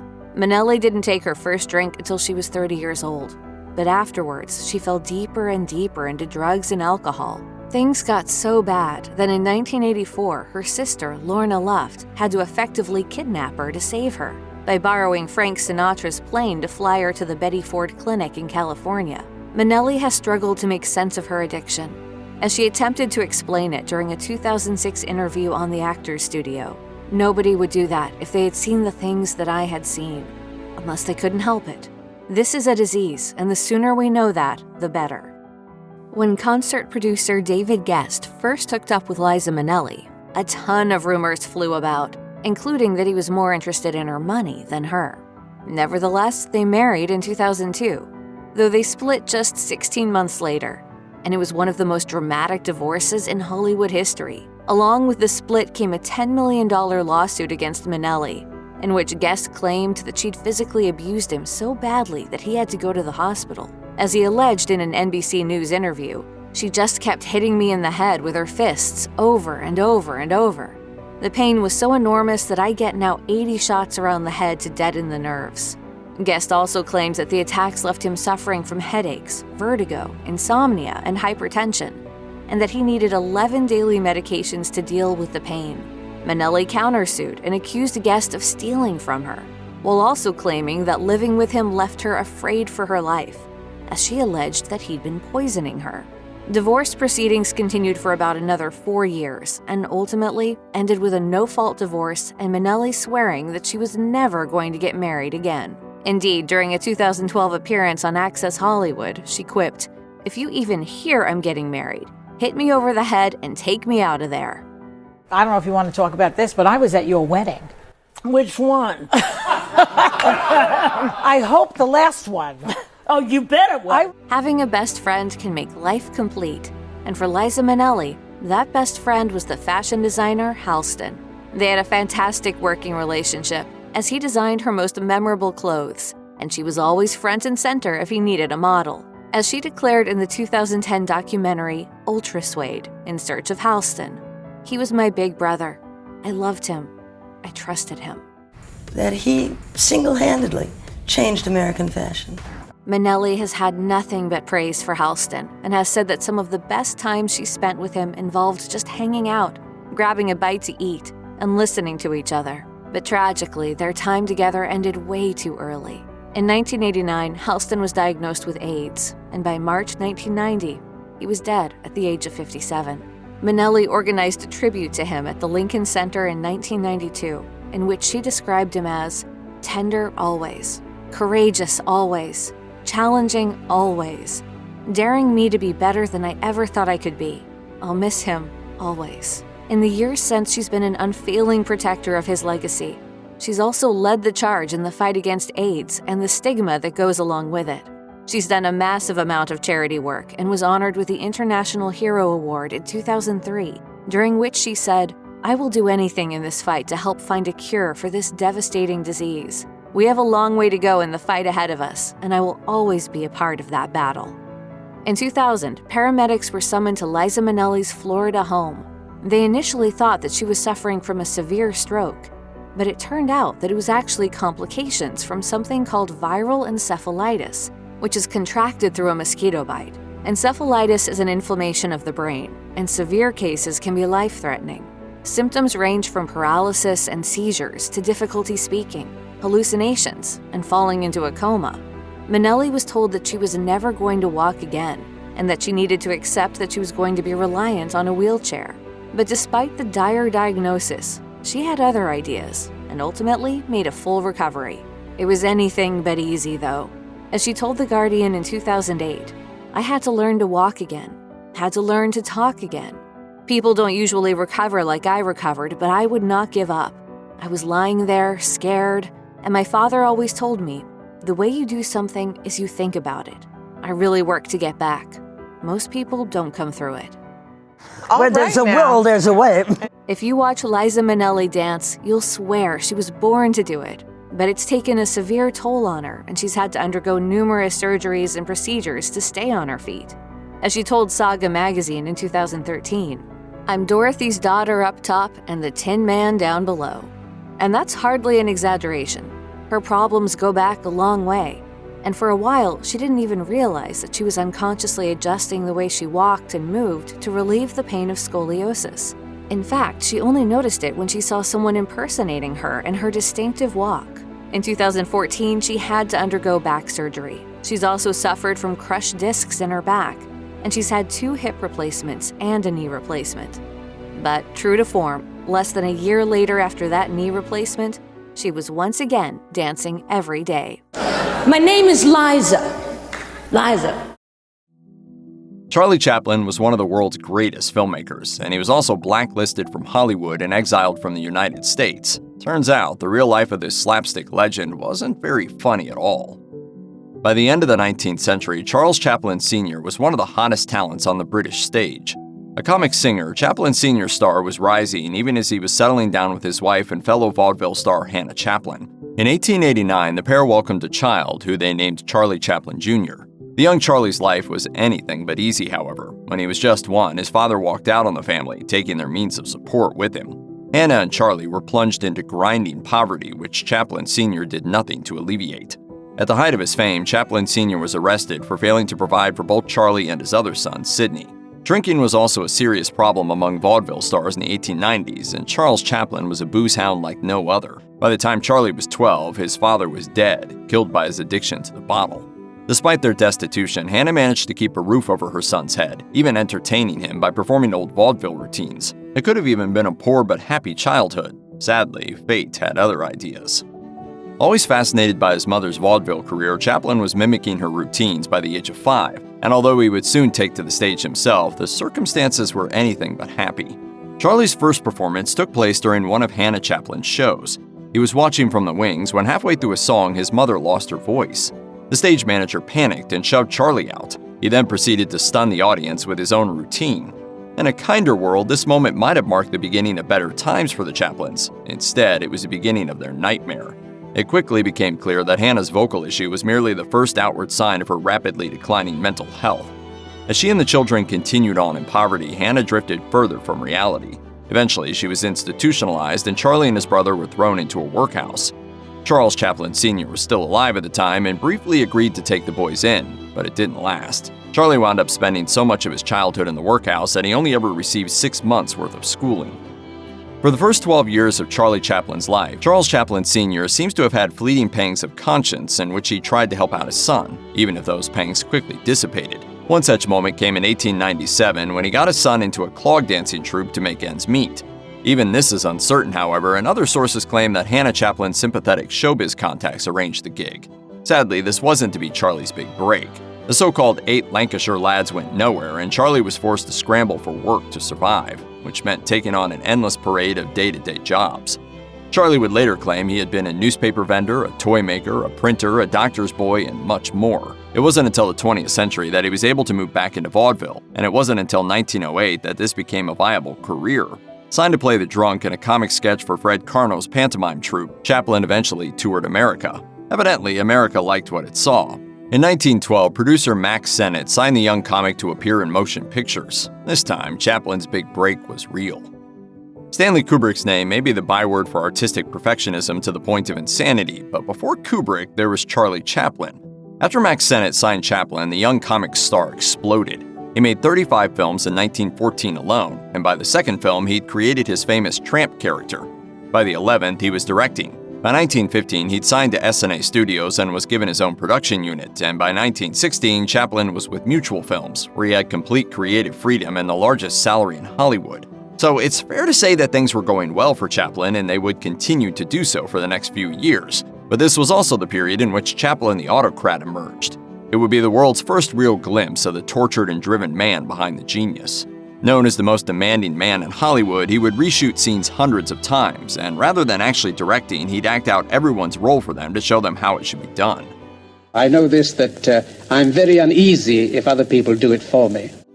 Chaplin would also fire actors halfway through a film's production and start their work all over again. It was a bizarre and domineering system, but somehow it actually worked. But these traits also hinted at a much darker figure in Chaplin, one who was about to emerge. By 1918, Charlie Chaplin was making some of his finest and most popular pictures. Off camera, however, Chaplin was anything but the lovable miscreant he appeared to be. Mildred Harris was barely 16 when Chaplin met her. She was an emerging starlet at best, and Chaplin was the biggest star in the world. He seduced her, and when he thought he'd gotten her pregnant, he arranged a hasty marriage. When he found out the pregnancy wasn't real, he got her pregnant for real, and then divorced her soon after. Chaplin's next relationship was even more disturbing. The actor first met Lita Grey in 1920 when she was a 12-year-old child star. Chaplin spent the next few years doting on Grey, keeping her in his orbit until she was a teenager. He seduced her when she was just 15 or 16, depending on who you ask. Either way, Chaplin got her pregnant, married her, impregnated her again, and then abandoned her in 1927. There were other scandals in Chaplin's love life, too. The 1924 shooting death of producer Thomas Ince on William Randolph Hearst's yacht was rumored to have occurred after Hearst tried to kill Chaplin for seducing his wife. In the heat of the moment, he allegedly shot the wrong man. In a taste of things to come, these many seductions and salacious rumors would later see Chaplin banned from several U.S. states. During the Great Depression, Charlie Chaplin's career reached its peak. For weary audiences, the tramp was just the tonic they needed. His movies really did fulfill that old cliché of bringing joy to millions, even as other silent stars like Harold Lloyd and Buster Keaton were fading away. By the outbreak of World War II, Chaplin wasn't just famous, he was an icon. He also considered himself more or less untouchable, which may explain what happened next. As the war got underway, Chaplin began making public speeches extolling the virtues of the Soviet Union. In 1942, he even praised Joseph Stalin's purges and said, "The only people who object to communism are Nazi agents." With the establishment already against him over his private life, Chaplin's perceived anti-American beliefs handed his enemies the mother of all sticks to beat him with. The communist fifth columnists among us are working for world dictatorship. To accomplish this, their strategy is to undermine the confidence of our people. Ushered into law in 1910 by Representative James R. Mann, the Mann Act's official name is the White Slave Traffic Act, and its original intention was to combat forced prostitution. However, the act was worded so broadly that it could be used to prosecute almost any consensual sex act, provided one participant traveled to meet the other. In 1944, Charlie Chaplin's personal life again exploded in a mess of seedy allegations, this time for supposedly impregnating and dumping actress Joan Barry. Previously, this kind of thing would have stayed in the tabloids, but emboldened by rising anti-communist feeling in America, the establishment pounced. Chaplin was arrested for immoral purposes under the Mann Act, having allegedly taken Barry across state lines before seducing her. He was eventually acquitted, but the establishment was gunning for his blood. Chaplin was sued by Barry for paternity payments. Despite medical tests that proved he wasn't the father, Barry won the case, and Chaplin was forced to pay out for a child that had been scientifically proven to belong to someone else. What remained of his reputation in America was shredded in the process, and things were about to get even worse. In 1947, Charlie Chaplin's reputation had hit a low point. Nevertheless, Europe had been shattered by war, America was devouring itself in a Red Scare, and all audiences wanted was for the little tramp to make them laugh again. Instead, Chaplin chose to make Monsieur Verdoux, an Orson Welles scripted black comedy in which Chaplin plays a serial killer preying on rich old ladies. It did not go over well. Monsieur Verdoux bombed hard. It nearly ruined United Artists, and the press junket for the film turned into a kangaroo court in which Chaplin was mobbed by the press. The tabloids had announced in advance that they would make him squirm for his communist leanings, and they really did stick to their word. Chaplin almost had to abandon one press conference when all the reporters did was accuse him of not being sufficiently supportive of capitalism. It didn't help that Monsieur Verdoux could clearly be read as a black satire on capitalism's worst excesses. At the exact same time Monsieur Verdoux was ruining his career, Chaplin was put on notice by the House of Un-American Activities Committee that he could soon be indicted. While he never was, the little tramp still became a favorite punching bag of anti-communist senators, men who were desperate to have Chaplin removed from the picture at basically any cost. Just a few years later, in 1952, they finally found their excuse. Although never formally indicted by the HUAC, Charlie Chaplin was still blacklisted in Hollywood. Blacklisting ruined guys like Dalton Trumbo, but Chaplin was somewhat immune since he was rich enough to finance his own films. This may be why, after the disaster of Monsieur Verdoux subsided, he was back in the director's chair for Limelight, until he was kicked out of America, that is. Although he'd been living in America for 40 years, by 1952, Chaplin still hadn't applied for U.S. citizenship. He was still using his British passport, which didn't endear him one bit to the American elite. In the fall of that year, Chaplin decided to combine an international press junket for Limelight with a trip to Britain. He planned to be in Europe for about 4 weeks, but wound up living there for 25 years. On September 19th, U.S. immigration barred Chaplin from re-entry, and for the rest of his life, Chaplin remained a man in exile. The last decades of Charlie Chaplin's life were marked by ups and downs. On the one hand, he only made 2 more films, A King in New York and A Countess from Hong Kong. On the other hand, he settled in Switzerland with his wife, Una O'Neill, and raised a remarkably happy family by his son's account. Perhaps unsurprisingly, O'Neill had been another of Chaplin's young conquests. Married when she was 18 and he was 54, they nonetheless stayed together until Charlie died in 1977. Sadly, fate had one last gruesome curveball to throw at Chaplin. Months after his funeral, 2 grave robbers dug up his body and made off with it. They held the tramp's remains for a couple of months, demanding a ransom payment of $600,000. O'Neill refused to play ball, however, hanging up on the criminals rather than hear their demands. Panicked, the grave robbers began to make mistakes, and the Swiss police eventually tracked them down. After a tortured life and a truly bizarre postscript, Chaplin was finally laid to rest, this time for good. Don Knotts will always be remembered for his role as Deputy Sheriff Barney Fife on The Andy Griffith Show. While Don Knotts was especially funny on the small screen, his tragic real-life story includes a wounded childhood, struggles with insomnia and pill addiction, and later severe health struggles.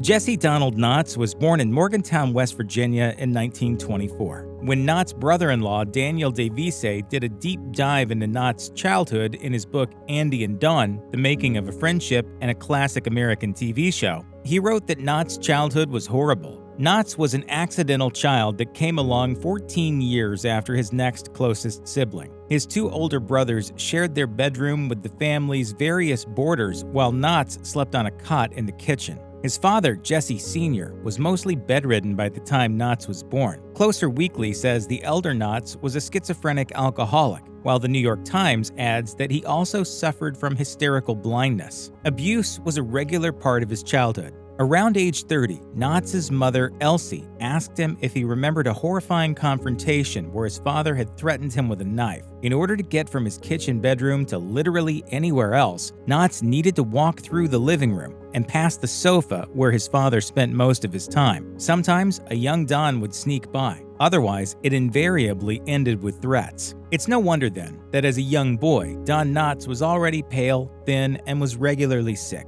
He'd later recall, "I did not come into the world with a great deal of promise." Knotts' relationship with his brothers was complicated as well. They were funny, says the New York Times, especially his brother William, nicknamed Shadow, an impressive feat when there was so little to laugh about.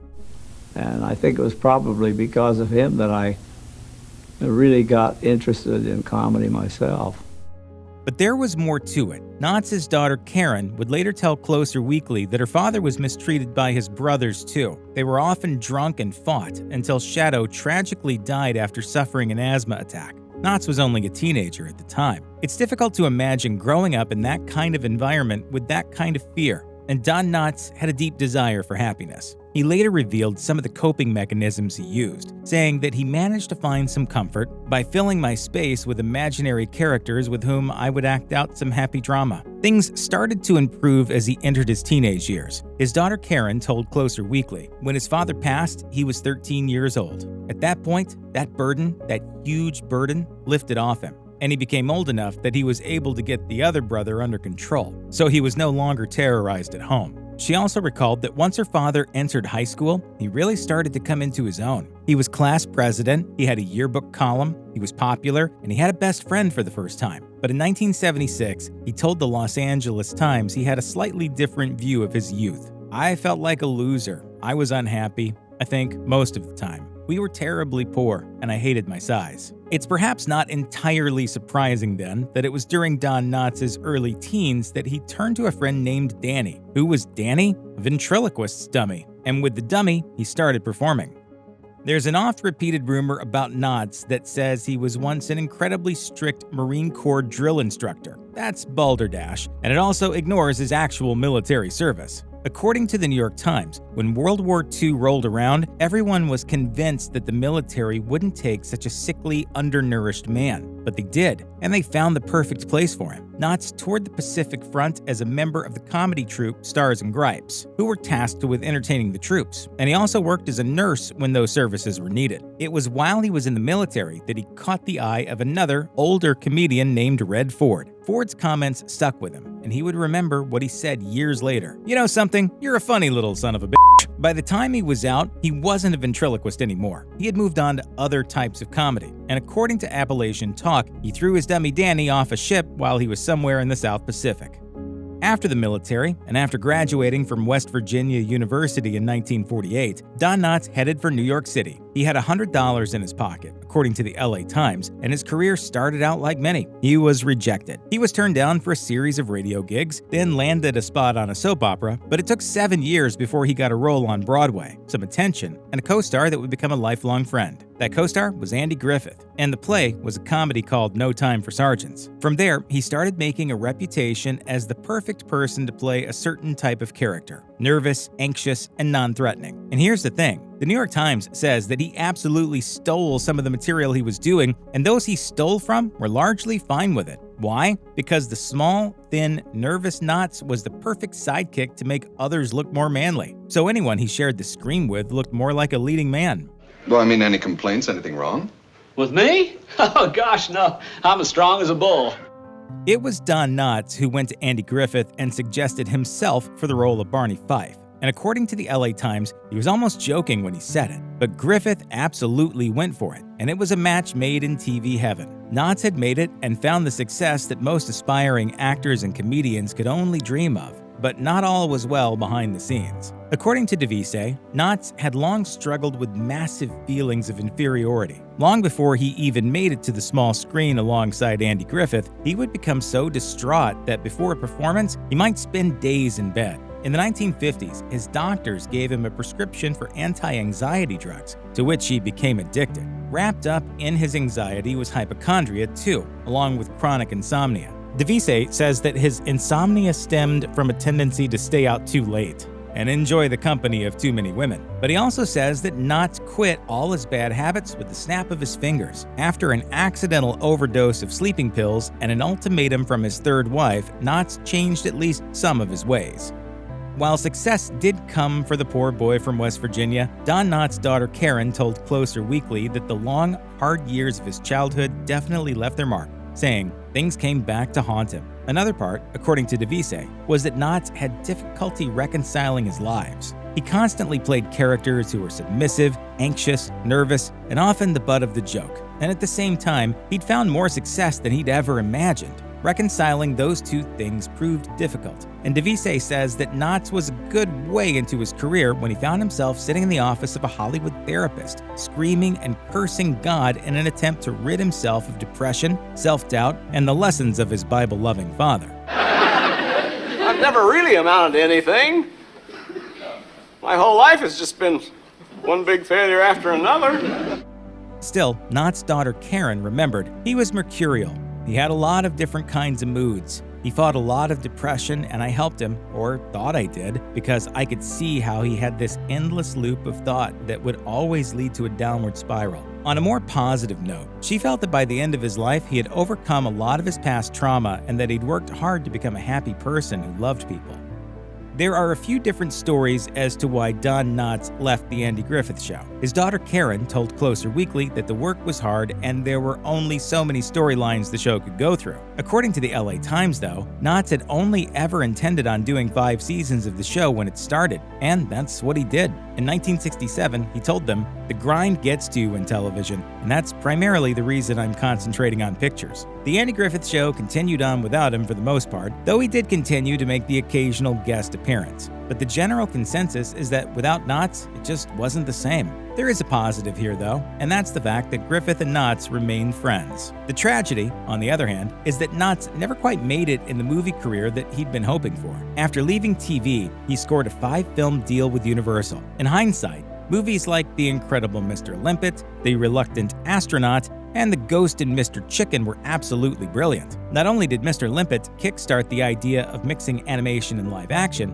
but later comedians from Martin Short to Jim Carrey have cited them as a major inspiration. Unfortunately, at the time, Knotts didn't see the critical acclaim that he thought he should have. When Knotts was only 57 years old, he was given a troubling diagnosis of macular degeneration. According to the Mayo Clinic, the condition interferes with a person's ability to see directly in front of them and makes anything in their direct line of sight appear distorted or blurry. In some cases, it can even lead to an inability to recognize faces, and it usually gets progressively worse. Knotts struggled with the diagnosis. Per the New York Times, Knotts once said, "I got pretty depressed for a while, and then one day I said to myself, I bet a blind person would give his right arm to have the vision I have." Knotts continued to work, and according to the American Macular Degeneration Foundation, he continued to participate in his favorite hobby, swimming laps. Eventually, though, his eyesight had deteriorated to the point where he could no longer drive or read. In the early 70s, variety shows were all the rage, which led to the opportunity of a lifetime, The Don Knotts Show. The show seemed like it had everything that would have made it a major hit. According to MeTV, they had given the show 22 weeks to make an impact, and it didn't. Knotts talked about the show, saying, "We did all kinds of things. There was tremendous competition that season for variety, because everybody and his brother had a variety show." The show was on NBC, and Knotts went on to say that they essentially had stolen him away from CBS. That didn't go over well, but everyone had been so convinced it was going to be a hit that they didn't see where it could possibly go wrong. The Andy Griffith Show director Bob Sweeney was even brought in to try to fix things. MASH's Gary Berghoff was brought in as a recurring sketch comedy character, and they even debuted acts like The Carpenters. Still, it came to a premature end, while Don Knotts continued to make appearances on other variety shows. It was in the early 2000s that Closer Weekly reports that Don Knotts was diagnosed with lung cancer. By that time, he and his longtime friend Andy Griffith had fallen a bit out of touch, but Griffith rushed to his side and was right there with him as he fought it. According to their Matlock co-star Nancy Stafford, as soon as the two of them were together, it was like they never skipped a beat. They fell into this routine of singing, laughing, and telling jokes together. It was hysterical. They had this amazing communication. I, you, we, us. Our. Fall. Stop. 407 years ago, our fall. Third. Unfortunately, Knotts would ultimately lose his battle with cancer. He passed away on February 24, 2006, and people reported that one of the very last people to go and sit at his bedside was Andy Griffith. Griffith later recalled, "I told him I loved him, and I held his hand. His chest heaved several times, and I believe he heard my voice." 14 years after passing, his daughter Karen shared some regrets. He had this funniness that was just completely, insanely natural. When he was dying, he was making us laugh in hysterics. He was literally dying, but he did something or said something that caused my stepmother and I to go into fits of laughter, which is why I ran out. And that is what Karen Knotts regretted, leaving her dad's side to laugh. She added that she had been telling the story to the director Howard Storm, who told her she should have stayed, laughed out loud, and let him hear her. He was right. I should have just stood there and blasted out laughing. A legendary bodybuilder, beloved actor, and controversial politician, Arnold Schwarzenegger's career has been nothing less than extraordinary. Despite his many achievements, however, Arnie's life has been far from perfect. Here are some tragic details about Arnold Schwarzenegger. Arnold Schwarzenegger didn't have an easygoing childhood. Born in Austria in 1947, the actor grew up with parents who believed in tough love. The actor's dad, Gustav Schwarzenegger, was an alcoholic who made no secret of his preference for Schwarzenegger's brother. Gustav was also a police chief and a stern Catholic who was rigid in his ways and often physically abused the young Schwarzenegger. According to several accounts, Schwarzenegger's father played a role in World War II as a member of the Nazi Party. Gustav's Nazi links haven't been swept under the rug by his son, who dug further once he discovered that his father had links to Hitler's party. The actor asked Rabbi Marvin Heyer of the Simon Wiesenthal Center, an organization that supports Jewish rights, to find out more. It was subsequently revealed that his father was indeed a Nazi supporter, but not an outright war criminal. Later, Heyer said in a statement, "It's not a proud moment for anyone when you learn your father was a member of the Nazi Party. But Arnold is not his father, and Arnold has to be judged for who he is." As a school child, Arnold Schwarzenegger wasn't exactly fascinated by the world of academia, but he was always intrigued by fitness. He was an enthusiastic and cheerful child who was drawn to soccer at first, and eventually found his love for bodybuilding. And while there are a number of theories around how the actor started lifting weights, it's undeniable that he was drawn to the sport from a very early age. Certainly, Schwarzenegger liked lifting far more than team sports. As he once explained, "I disliked it when we won a game and I didn't get personal recognition."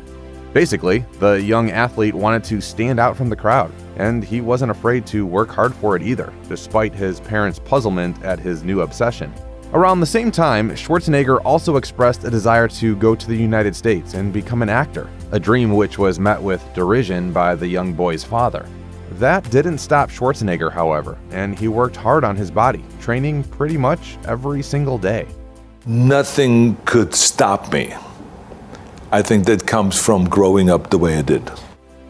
Arnold Schwarzenegger's family was hit by tragedy in 1971 when the actor's older brother, Meinhard, passed away in a sudden car crash. Because of his strained relationship with his father, Schwarzenegger couldn't go home after his brother died, and he ended up missing the funeral. As a result, the actor never really speaks about his brother in later life and tends to avoid mentioning him in interviews. When Arnie was just 25 years old, his father suffered from a stroke in a Graz hospital and passed away, only a year after Meinhard's passing. Again, Arnold made no appearance at his father's funeral. As per certain accounts, Gustav was gutted and heartbroken after the death of his older son, and never quite got over the tragedy. Allegedly, when his mother asked Schwarzenegger whether he would be attending the funeral, he said, "No, it's too late. He's dead and nothing can be done." Schwarzenegger later explained in an interview that he'd conditioned himself to be stoic in order to be a champion. He said, "If you want to be a champion, you can't have any kind of outside negative force coming in to affect you." When Arnold Schwarzenegger was just 18 years old, he found himself facing a prison sentence, having failed to finish military training, which was a requirement in his home country. The reason? He decided to take part in the Mr. Europe competition in Germany and sneakily left military camp without letting anyone know what he was up to. At the time, his passion for bodybuilding made him feel like it was worth taking this risk. It did work out in his favor after all, because he was declared the winner of the contest, although he still had to spend a few days in jail. He was given a lenient sentence, however, because he had the support of his superior officers, who sympathized with Schwarzenegger and his passion for bodybuilding. Arnold Schwarzenegger was only 20 years old when he found himself on the brink of achieving his dream. During his early bodybuilding career, Schwarzenegger was supported by Joe Weider, who was responsible for the International Federation of Bodybuilding, a group that worked with contests like Mr. Olympia and Mr. Universe. Weider's support helped Schwarzenegger get access to America and fulfill his lifelong dream of living there. In fact, Schwarzenegger was so popular that he bagged the Mr. Universe award 5 times and was crowned Mr. Olympia several times too, with the latter being one of the most respected honors a bodybuilder can ever receive. And the key to Schwarzenegger's success? In his opinion, it comes down to knowing how to pose. As he himself once wrote, "Posing is pure theater. I understand that, and I love it." Not having had the opportunity to focus on his education earlier in life, Arnold Schwarzenegger used his time in the US to finish his education.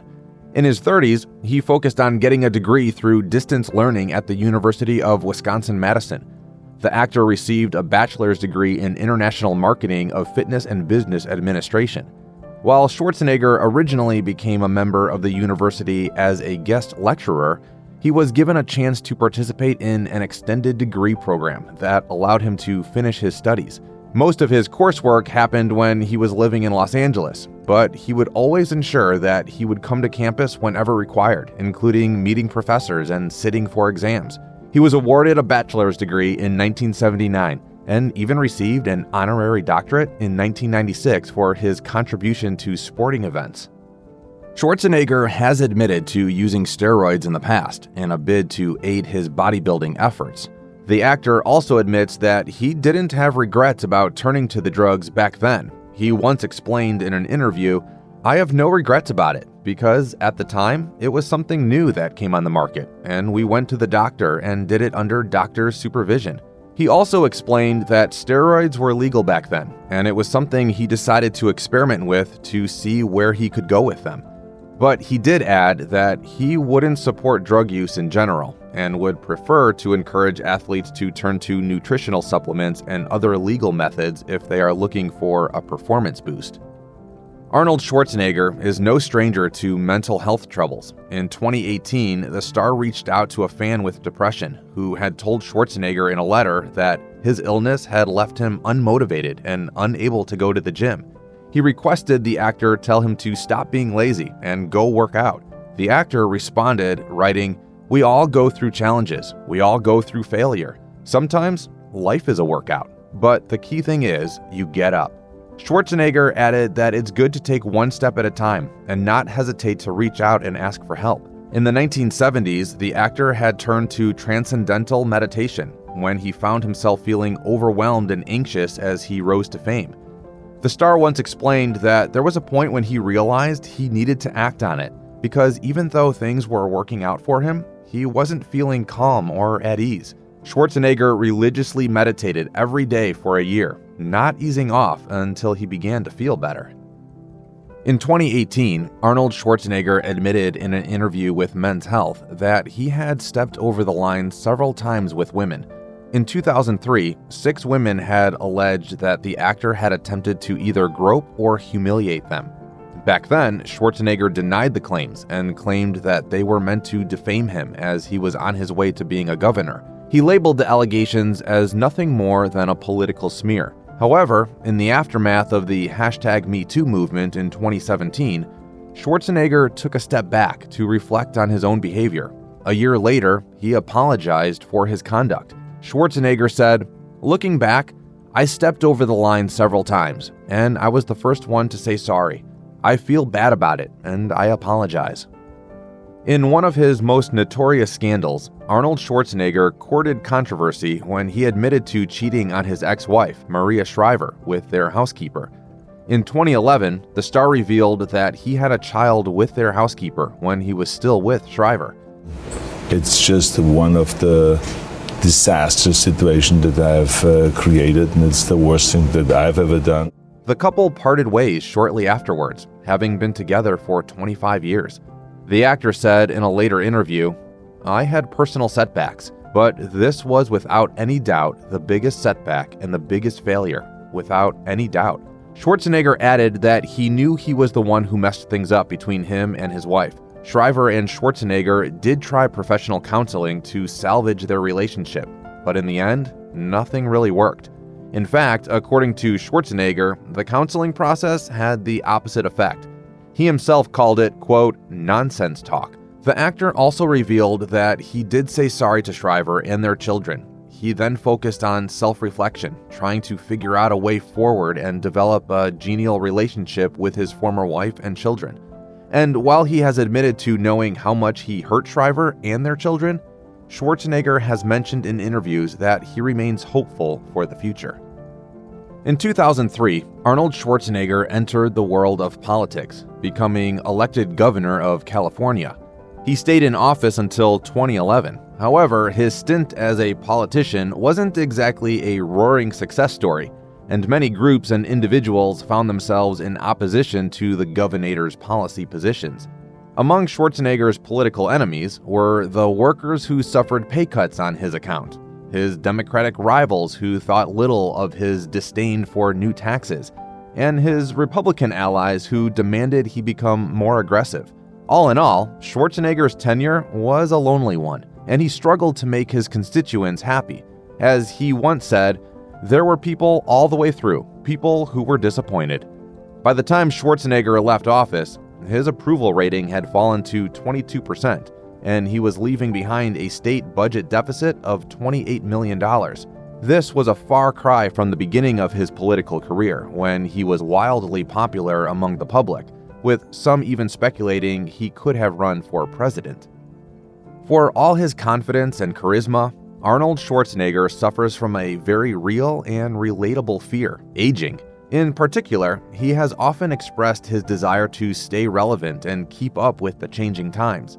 But while he's still very much a popular figure, things are a little different these days. An ex-girlfriend, Barbara Outland Baker, once said that she thinks Schwarzenegger wants to stay on top, no matter what. She explained, "He just wants to be number one, in whatever context. He would do anything to sustain it. But the aging process? It's never welcome." Unfortunately, Schwarzenegger has faced several disappointments over the years as his movies have failed to leave a lasting impact on audiences, and things haven't been helped by his inability to make a political comeback. But don't go thinking you've seen the last of Arnie. I'll be back. As his biographer Michael Blitz once wrote, Schwarzenegger doesn't give up easily. In Blitz's words, he is the has-been who still is. The life of Peter Sellers is a 20th century archetype, that of an astronomical rise from humble beginnings to international stardom. But away from the characters of Inspector Clouseau and Chance the Gardener, Sellers was a troubled man. Here are some tragic details about Peter Sellers. Famous for slipping in and out of characters and creating new ones at the drop of a hat, the character of the real-life Peter Sellers has been difficult to pin down.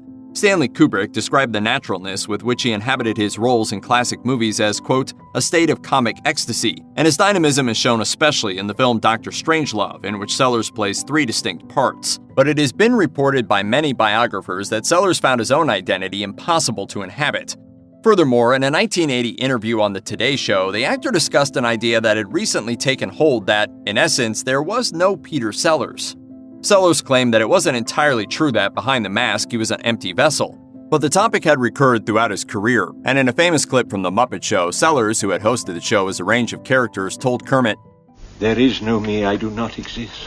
The Daily Telegraph notes, however, that the roots of his selflessness may have arisen from tragic circumstances in early childhood. Sellers was born Richard Henry Sellers, with the name Peter bestowed on him as a tribute to his older brother who was stillborn. This sense of displaced identity haunted Sellers, but perhaps it gave him his ability to project himself so uncannily into the minds of other characters. Peter Sellers had a reputation as a womanizer, divorcing his first wife Anne, with whom he had had 2 children in the early 1960s. His second wife, the Swedish actress Britt Ekland, has in recent years gone on record to describe their difficult marriage and Sellers' jealous, controlling, and abusive behavior. Ekland suggested that her former husband most likely had bipolar disorder, explaining the great bouts of depression and paranoia that characterized his relationships with women in his life. Ekland was just 21 when she met Sellers, who was 17 years her senior. The actor had seen her photograph in a newspaper and decided that he wanted to meet her. The pair were soon married, with Sellers informing the press of his intentions before actually proposing to Ekland. Eklund described how Sellers would decide on almost all aspects of their lives together, including the outfits that his wife was to wear. In one incident, his abrupt decision that they should take a spontaneous holiday meant that Eklund was fired from her role in a Hollywood movie. Eklund has described how Sellers was both psychologically and physically abusive, going so far as to throw items and destroy property if he didn't get his way. After his divorce from Eklund, Sellers remarried twice more, to aristocrat Miranda McMillan and later to actress Lynn Frederick, to whom he was married at the time of his death. Peter Sellers' erratic behavior toward those close to him was exacerbated by alcohol and the drugs with which he used to experiment. Big drinking and fast-living Hollywood actors weren't exactly a rare species in the 60s and 70s, but the effects of such a lifestyle for Sellers and those around him were especially disastrous. Firstly, alcohol and drugs affected his health dramatically, with Sellers having his first heart attack before the age of 40. However, to make matters worse, Sellers wasn't given adequate treatment for a variety of reasons. As noted by The Guardian, Sellers' value to the production companies that made his movies meant that his heart issues were continually brushed off. On top of that, Sellers himself was highly superstitious and pursued a number of alternative methods when decisive medical intervention by pulmonary specialists might have had a tangible effect on his health. Coupled with the fact that Sellers did not change his lifestyle, which was amplified by the similar habits of his fourth wife, Lynn Frederick, it became a certainty that his health would continue to decline. The harrowing period, which his biographer Ed Sykov describes as, quote, Peter Sellers' deaths, began in a Los Angeles hotel room in April 1964, with Sellers in bed with 21-year-old wife Britt Eklund. Sykov's book features direct quotes from Eklund, who described the regularity with which the couple used drugs to increase their bedroom performance, particularly amyl nitrite, commonly known as poppers. The couple would take the drug nightly, according to Eklund, in pursuit of, quote, the ultimate orgasm. On this particular night, however, their adventurousness would go awry, with Eklund describing how she came back from the bathroom to find Sellers collapsed on the bed in a puddle of spilled champagne, with Sellers himself realizing that he was having a heart attack. Despite this, Sellers wasn't taken to Cedars of Lebanon Hospital until the next morning, where over the course of the coming days, he would suffer a barrage of further heart attacks in which his heart stopped entirely. The star was revived each time by a defibrillator. Sykov describes how, on hearing the news, television crews were already working on potential obituaries. He said I was dead for 2 minutes, clinically dead. And I guess I was, Meanwhile, between bouts of unconsciousness, Sellers performed songs and impersonations for children on the ward. Sellers would continue to have heart issues for the rest of his life. Sellers' first marriage to Anne Howe came to an end due to his infatuation with another woman, Italian page and screen idol Sophia Loren. Sellers and Loren had worked together on the 1960 movie The Millionaires, as well as the novelty song Goodness Gracious Me, which Sellers performed in character to promote the movie. Sellers didn't exactly keep his infatuation with his co-star secret. According to Sykov, colleagues on the set of The Millionaires reported that Sellers acted boyishly toward Loren as though she were a pinup in his bedroom. Meanwhile, in the evenings over dinner with his family, the actor could not help but pore over the details of Loren's behavior and how she treated him each day. In one incident, Sellers returned home and declared his love for Loren openly to his wife. Loren was married to Italian movie producer Carlo Ponti and would continue to be until his death in 2007. Sellers claimed to friends that he and his co-star were in the throes of a passionate love affair and that she was going to leave her husband for him. However, there is no evidence to support these claims, and as Michael Sellers has discussed, the possibility exists that Sellers' infatuation was nothing more than a fantasy, born out of the inflation of his ego from being cast opposite such a glamorous sex symbol. It wasn't just his first wife, Anne, who had to deal with Sellers' ego-driven emotional problems. His declaration of love for Sophia Loren also occurred in front of his children. His son Michael, speaking to Sykov, described a moment when his father awoke him in the middle of the night to ask him the following question: "Do you think I should divorce your mummy?" Though the Sophia Loren saga is perhaps the most striking example of Sellers' strange lack of regard for the feelings of his family, the truth is that they acted as a continual outlet for his insecurities. In an interview with The Scotsman, Michael recalls how his father had asked him at the age of 7 which of his parents he liked best. When he replied mummy, it sent Sellers into a rage. The following year, Michael says, his father wrote him a letter claiming to disown him and advising the child to take his mother's maiden name, Howe. Michael, together with his sisters Sarah and Victoria, later wrote a best-selling book about the treatment they received from their troubled and troubling father. But aside from the intermittent contact, distance, and mood swings that the three had to contend with, the most brutal treatment was to come at the time of Peter's death. Irritability, flightiness, and violent mood swings were not reserved purely for Peter Sellers' home life. Indeed, his difficult personality put great strains on his friendships and those he worked with on set. A prime example is given in the recollections of director Peter Medic, who was friends with Sellers.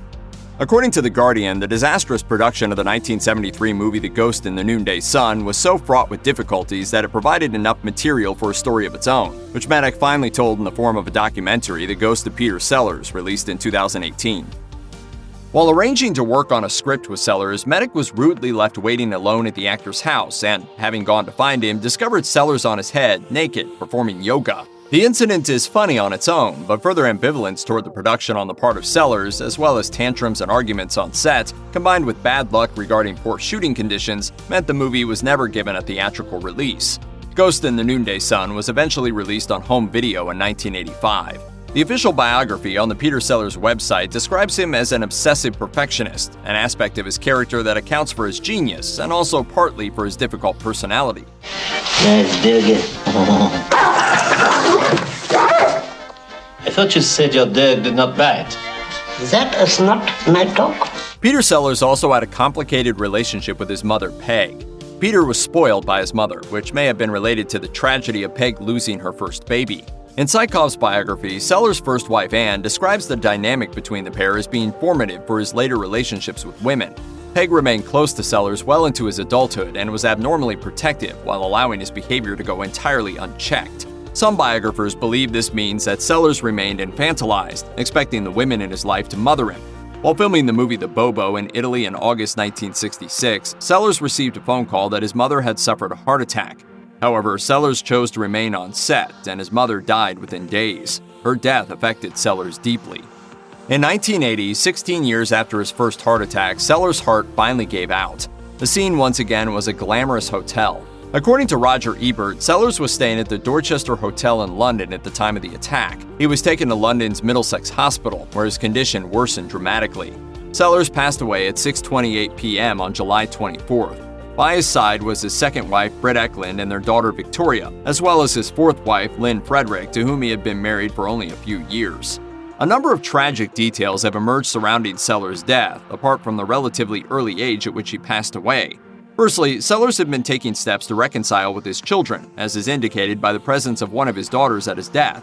Similarly, on the day of his heart attack, Sellers was due to attend a reunion dinner with his old friends and co-stars on The Goon Show, Spike Milligan and Harry Seacombe. As reported by Wales Online, Sellers saved his last joke for after his death. He had requested for his funeral the song In the Mood by Glenn Miller, a song that all the goons mutually detested, knowing they'd have to sit through it and hopefully share a last laugh.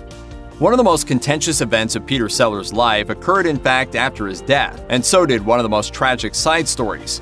At the reading of Sellers' will, it was found that the vast majority of the actor's wealth, said to be around $7 million, was to go straight to his fourth wife, Lynn Frederick, to whom he was married at the time of his death. So far, so uncontroversial. However, the will also stipulated that each of Sellers' 3 children were to receive just $1,000 each.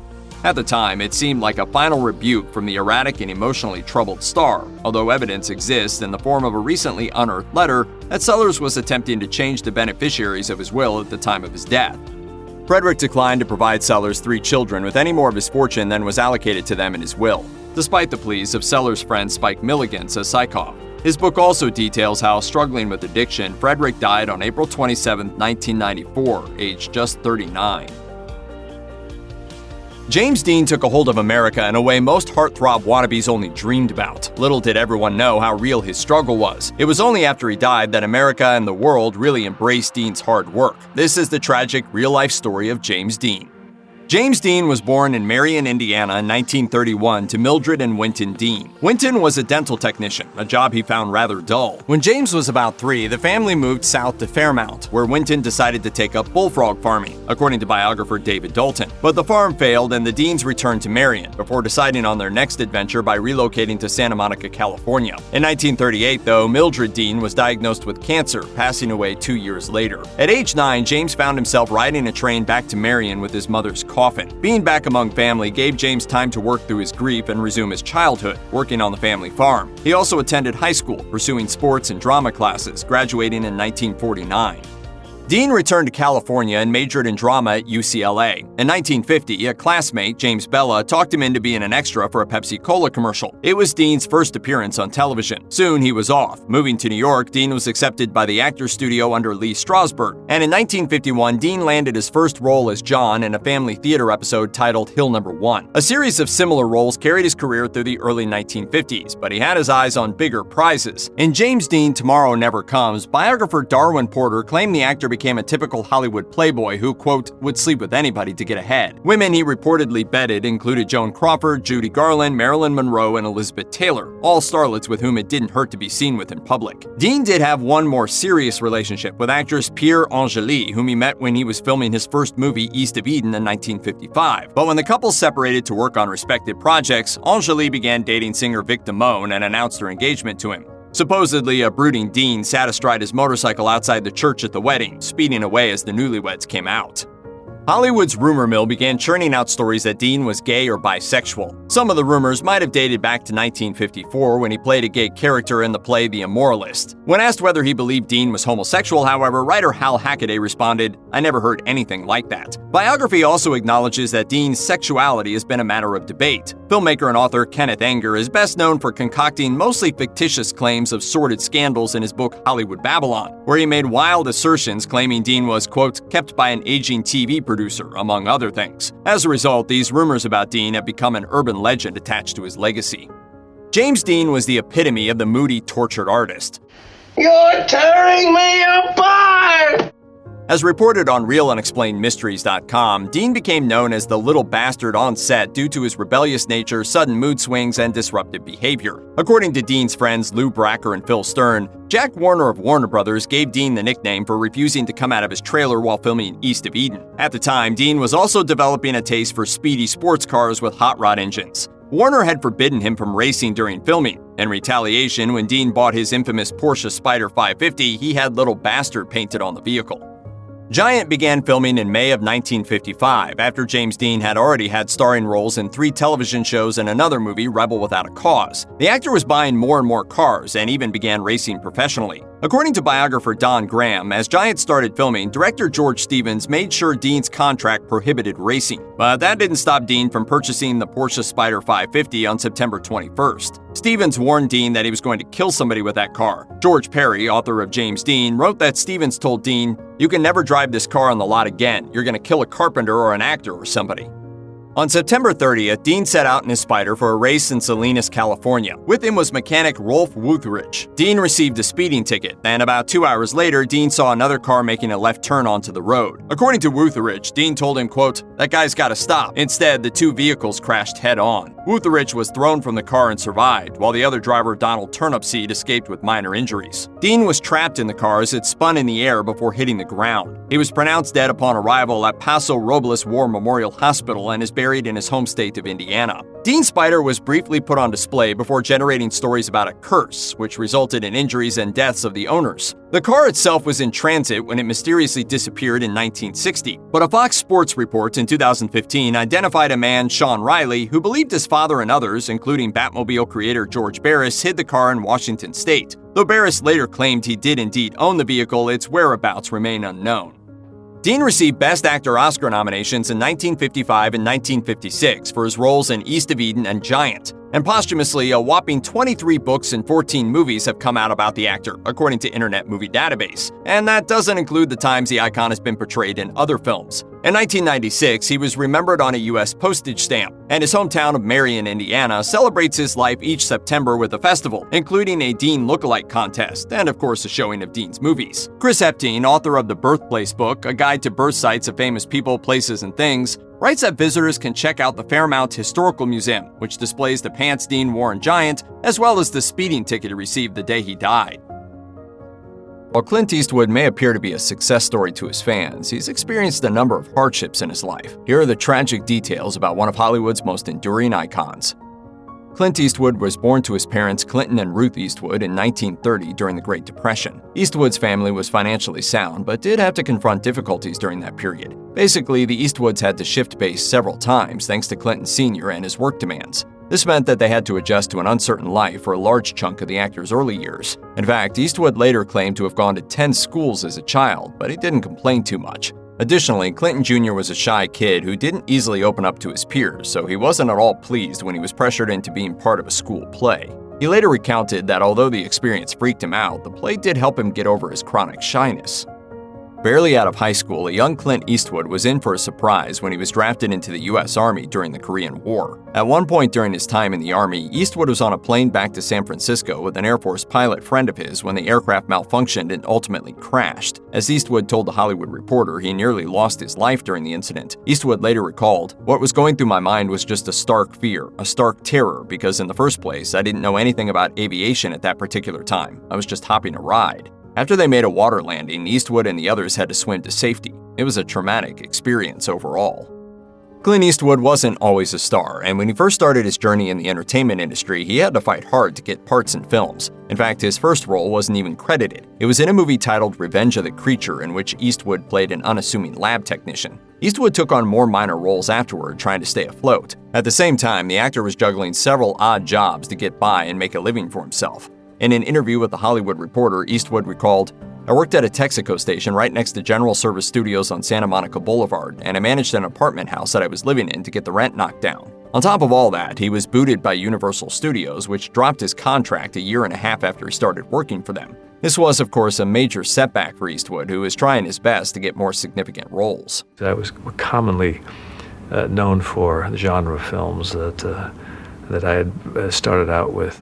For Clint Eastwood, being a part of Hollywood wasn't easy. His mental health suffered, and he experienced severe anxiety on set when he first started acting. Eastwood has a particularly vivid memory of his first ever role in 1955's Revenge of the Creature. His role wasn't crucial, but simply getting used to his dialogue and being confident were Herculean tasks for the actor as he watched the film's director and producer argue over the line that Eastwood was supposed to utter. Eastwood recalled, "The director stood there and just chewed out, put me down something awful, and I was a nervous wreck anyway at the time. So that was my first experience and probably my last for a couple of months." This wasn't Eastwood's only brush with anxiety. According to the book Clint, the Life and Legend by Patrick McGilligan, Eastwood experienced severe anxiety in the 1970s while dealing with a bronchial infection when he was working on the film Joe Kidd. Things got so serious at one point that Clint felt like he was dying during those moments. Clint Eastwood suffered a major setback when he lost his father to a heart attack in the 1970s. As per the book Clint, the Life and Legend by Patrick McGilligan, in July 1970, Clint Sr. had been getting ready for a game of golf but never came downstairs. Ruth checked on him and found him in his final moments. There was nothing she could do to save her dying husband, who was just 64 years old at the time. This was especially hard news to digest for the Eastwood family, as Eastwood's grandfather had been around until he was in his 90s. Clint changed in many ways after his father's death, taking his health a lot more seriously than he used to and staying dedicated to his nutrition and exercise regimen. Film producer Fritz Maines said that his father's death was a massive blow to Eastwood, who couldn't quite wrap his head around the incident. Maines reflected, "Clint Eastwood couldn't understand this. It was a personal thing to him, something that had been done to him." Maines added that it took a long time for the actor to heal and accept his dad was gone. As a public figure, Clint Eastwood has definitely not been spared when it comes to certain controversies. For instance, when he directed the film American Sniper, he attracted a lot of criticism for what some viewers perceived to be a glorification of war. Eastwood tried his best to defend his film in interviews, but his critics weren't necessarily convinced. In one press interview, the director stated, "American Sniper certainly has nothing to do with any political parties or anything. These fellows who are professional soldiers, Navy personnel, or what have you go in for a certain reason." According to the Wrap, what was also greatly upsetting for audiences was witnessing what appeared to be a celebration of the extremist views of sharpshooter Chris Kyle, who is known for saying things like, "The enemy are savages and despicably evil." Kyle was the subject of American Sniper and was portrayed by Bradley Cooper in the movie. Eastwood insisted that the film's vision wasn't interpreted correctly. He told The Guardian that he is against war himself and doesn't support violence. War is one of those things that should be done with a lot of thought if it needs to be done. Self-protection is a very important thing for nations, but I just don't like to see it. Clint Eastwood has a notorious reputation for having engaged in multiple relationships throughout his life. According to The Independent, in the early 1960s, Eastwood was involved in a hookup with a stunt woman, Roxanne Tunis, who later gave birth to their daughter, Kimber. The actor has fathered a total of 8 kids with different women over the years. As described by The Independent, Eastwood has often seemed incapable of maintaining stable relationships in his personal life. While he was with actor and director Sandra Locke, he was also married to his wife Maggie, whom he'd been with for some 20 years. And before he broke up with Locke, he began seeing actor Francis Fisher. The pattern repeated itself when he dated Dina Ruiz while he was with Fisher. He's also been known to avoid opening up to those close to him, even some of his oldest buddies. Film producer Lily Zanuck said, "He is what you project onto him. The man you meet is that screen persona, but with more depth. His whole value system is based on what the individual can do and overcome."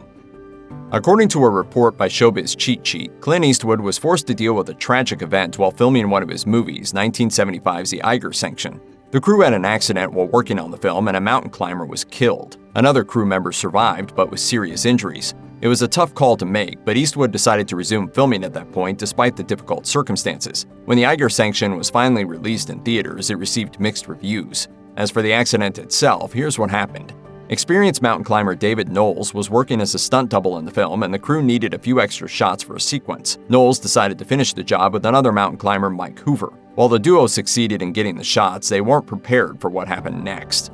A boulder unexpectedly dislodged and hit them while they were standing on a ledge. Hoover sustained a fracture and Knowles died from his injuries. One of the other climbers described the terrible scene. "We flew up to that same location and there was the scene we had been faking for 2 days. Dave Knowles hanging dead on the end of the rope. It was unbelievable. Fantasy and reality come head on." Eastwood was traumatized when he was told about the incident and almost canceled the entire project. However, his team convinced him to finish the movie. Eastwood hasn't always had the best relationship with his many children. One of his daughters, Kimber, has mentioned that she felt neglected by her father growing up. As per Patrick McGilligan's Clint, the Life and Legend, however, Kimber has issued conflicting statements on how she felt about her father. When she was trying to be part of the film industry herself, she told her famous dad about her plans, and he said that he'd think about casting her in a movie in the future. At one point, Kimber said that her father would meet her whenever he could and that they shared a strong bond. On many other occasions, however, Kimber has implied that it was frustrating for her to reach out to him. In the 1980s, Laurie Murray discovered that Eastwood was her dad. She'd been adopted as a baby and didn't know about her parents until she hired a professional to do some digging. After finding out, Murray got in touch with Eastwood, who was welcoming, introducing her to the media at the 2004 Oscars. However, until Murray contacted Eastwood, he had no idea about her existence, though Murray's mom had sent her baby to an adoption center and listed Clint Eastwood as her biological father. Clint Eastwood knows that being famous is no cakewalk. He has often been called out publicly for expressing his opinions. According to a Reuters report, Eastwood was heavily criticized by thousands of fans online who believed that the actor had officially endorsed then U.S. President Donald Trump. While it's true that the actor had previously offered favorable comments on the politician, he never officially endorsed him. You know, I haven't supported anybody, really. Eastwood was also the subject of a viral meme in 2019. In the meme, Eastwood was falsely quoted as saying, "I'm not making this endorsement on a whim. I think this man is the man that can get this country where it needs to be, back in the hands of true Americans. So with that said, I am endorsing Mr. Trump for president." While Eastwood never said this, he did mention in 2016 that he preferred Trump over Hillary Clinton. He chose to not officially endorse anyone, though. Meanwhile, in 2020, the actor expressed his support for Democratic hopeful Michael Bloomberg and said, "The best thing we could do is just get Mike Bloomberg in there." However, he also said he supported some of Trump's actions but didn't approve of his online behavior.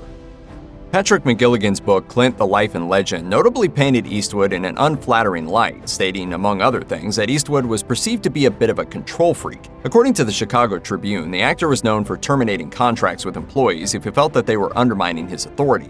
An ex-producer who worked with Eastwood was quoted as saying, "If they ever called a meeting of all the people that Clint has screwed over, they'd have to hold it in the LA Coliseum." Eastwood disagrees with this assessment. When he was asked in a CBS interview whether he sought to be in control all the time, the actor denied it, saying, "No, because I like the participation of everyone." Man's got to know his limitations. Carrie Fisher lived an incredibly unique life. She was the daughter of celebrities who gained iconic fame herself in one of the most beloved movies of all time. But behind Princess Leia was a tragic story of drug addiction, bipolar disorder, and sour relationships. Fisher was famous before she was even born. Her parents, Eddie Fisher and Debbie Reynolds, were both singers and actors themselves who were christened America's sweethearts. Carrie joked in her book Wishful Drinking that when she was born, the doctors ignored her because they were too busy fawning over her parents.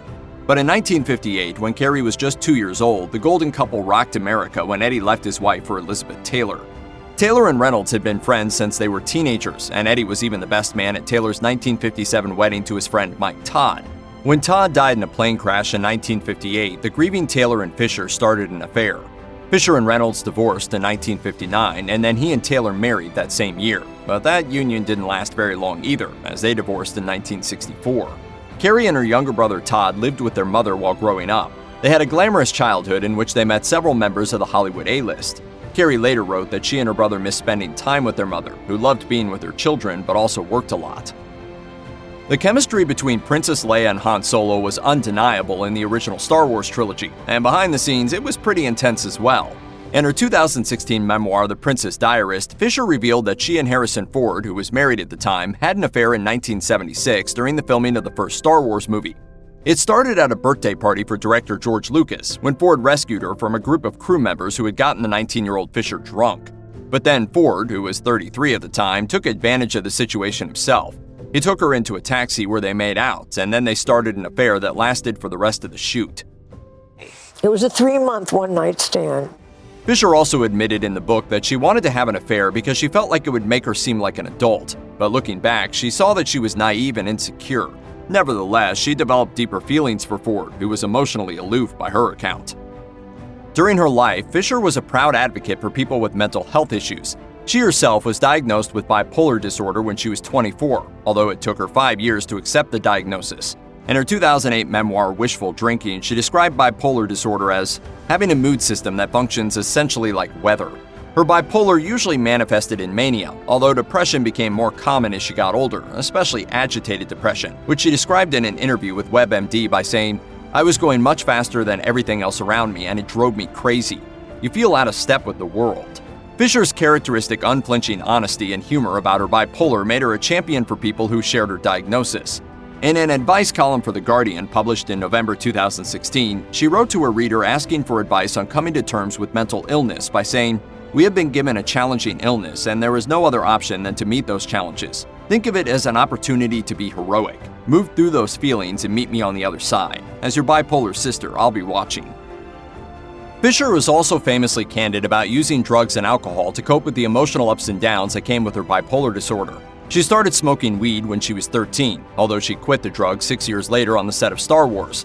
But then during production of the first sequel, The Empire Strikes Back, she did cocaine a couple of times. Ultimately, her drug use turned into a full-blown addiction to various substances, including cocaine, hallucinogens, and opiates. In Wishful Drinking, Fisher explained how drugs temporarily soothed but ultimately exacerbated the impact of her bipolar. As she put it, "I used to refer to my drug use as putting the monster in the box. I wanted to be less, so I took more." It wasn't until she overdosed in 1985 and went into rehab that she was able to confront both her addictions and her bipolar. Getting off drugs with the help of Alcoholics Anonymous meetings initially made her feel crazy.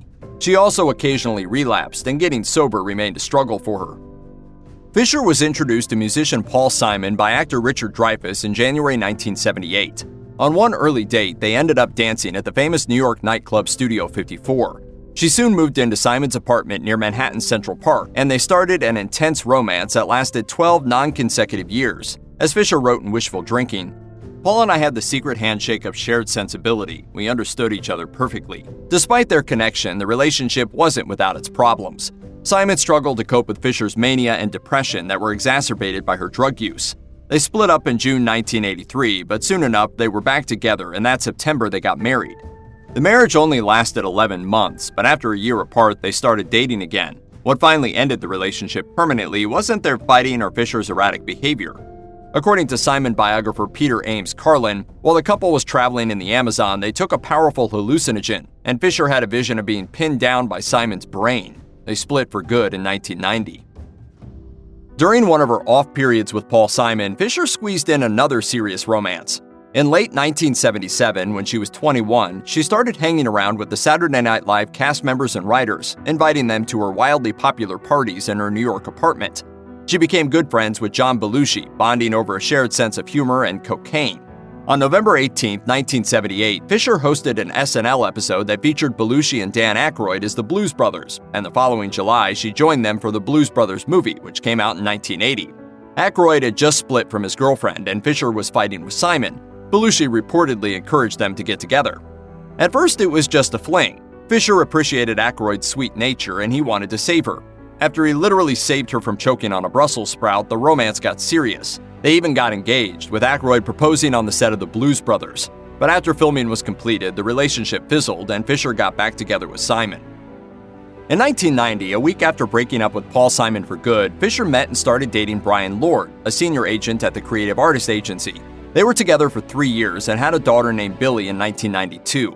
A year later, Lord left Fisher for a man, although the two of them remained close. As Fisher wrote in Wishful Drinking, "Brian took such good care of me that I thought, this guy will make a good father. And I was right. He made a great father, and he still does." In October 2016, Lord married his longtime boyfriend Bruce Bozzi. Billy Lord has credited her father with providing stability that the otherwise mostly wonderful life she had with her mother often lacked. As she told Town & Country in 2017, "He gets home at the same time every day and we eat dinner together. We do homework together. At Mom's, it was like, let's put Christmas lights in the palm trees at 2 a.m. Did you, as a kid, have over-the-top birthday parties like Christina Crawford used to? Yeah, there was an elephant at one party. Wow! When Fisher was cast in Star Wars, the production team asked the already slim actress to lose even more weight. They even sent her to what she called a fat farm. She returned the same size and spent the shoot paranoid about being fired. She later admitted in an interview with the Daily Beast that she had serious issues with body dysmorphia. She would continue to feel beat up over her weight for the rest of her life, and her friends often worried that she was too thin. I heard they asked you to lose weight. They did. They always do. In her 2011 memoir, Shockaholic, Fisher revealed that the medications she took to help with her bipolar contributed to her gaining weight. In theory, she was fine with this, but in practice, it bothered her. As she wrote, "I've always wished that I was someone who really didn't care what I looked like, but I do." In 2010, Fisher became a spokeswoman for diet program Jenny Craig. But when Disney called her to reprise the role of Leia for 2015's The Force Awakens, they also sent a personal trainer. Ever the rebel, she reportedly refused to do the exercises and snuck cans of Coca-Cola, as many as 16 per day. Even in space, women are, there's a double standard. For Carrie Fisher, the phrase electroconvulsive therapy used to conjure up frightening images from One Flew Over the Cuckoo's Nest. But the treatment has evolved a lot over the decades, and for Fisher, it helped her treat a major bout of depression, which had led to a drug relapse and a temporary separation from her daughter. In Shockaholic, Fisher wrote that she couldn't remember the experience of getting ECT for the first time. But she also clarified that treatments now typically include an anesthetic and an anticonvulsant before the shocks, which means no thrashing around in agony. She started with 3 treatments 3 times per week, then moved to 1 every 6 weeks. As she wrote, "This thing punched the dark lights out of my depression. It did for me what drugs had done for me. It was like a mute button muffling the noise of my shrieking feelings." The downside was the negative impact on her short-term memory, but as she put it, "Ultimately though, who gives a shit why I can't remember what I can't remember when I feel so much better, right?"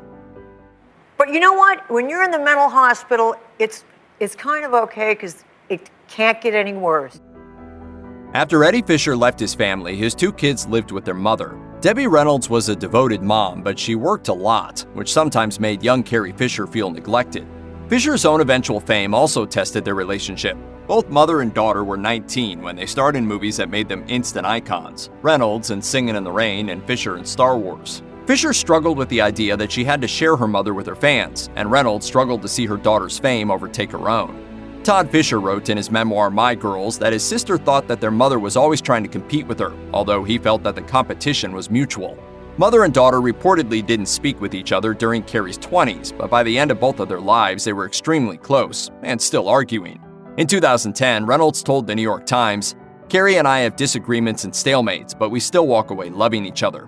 Their closeness later in life even extended to Reynolds passing away 1 day after her daughter died in 2016.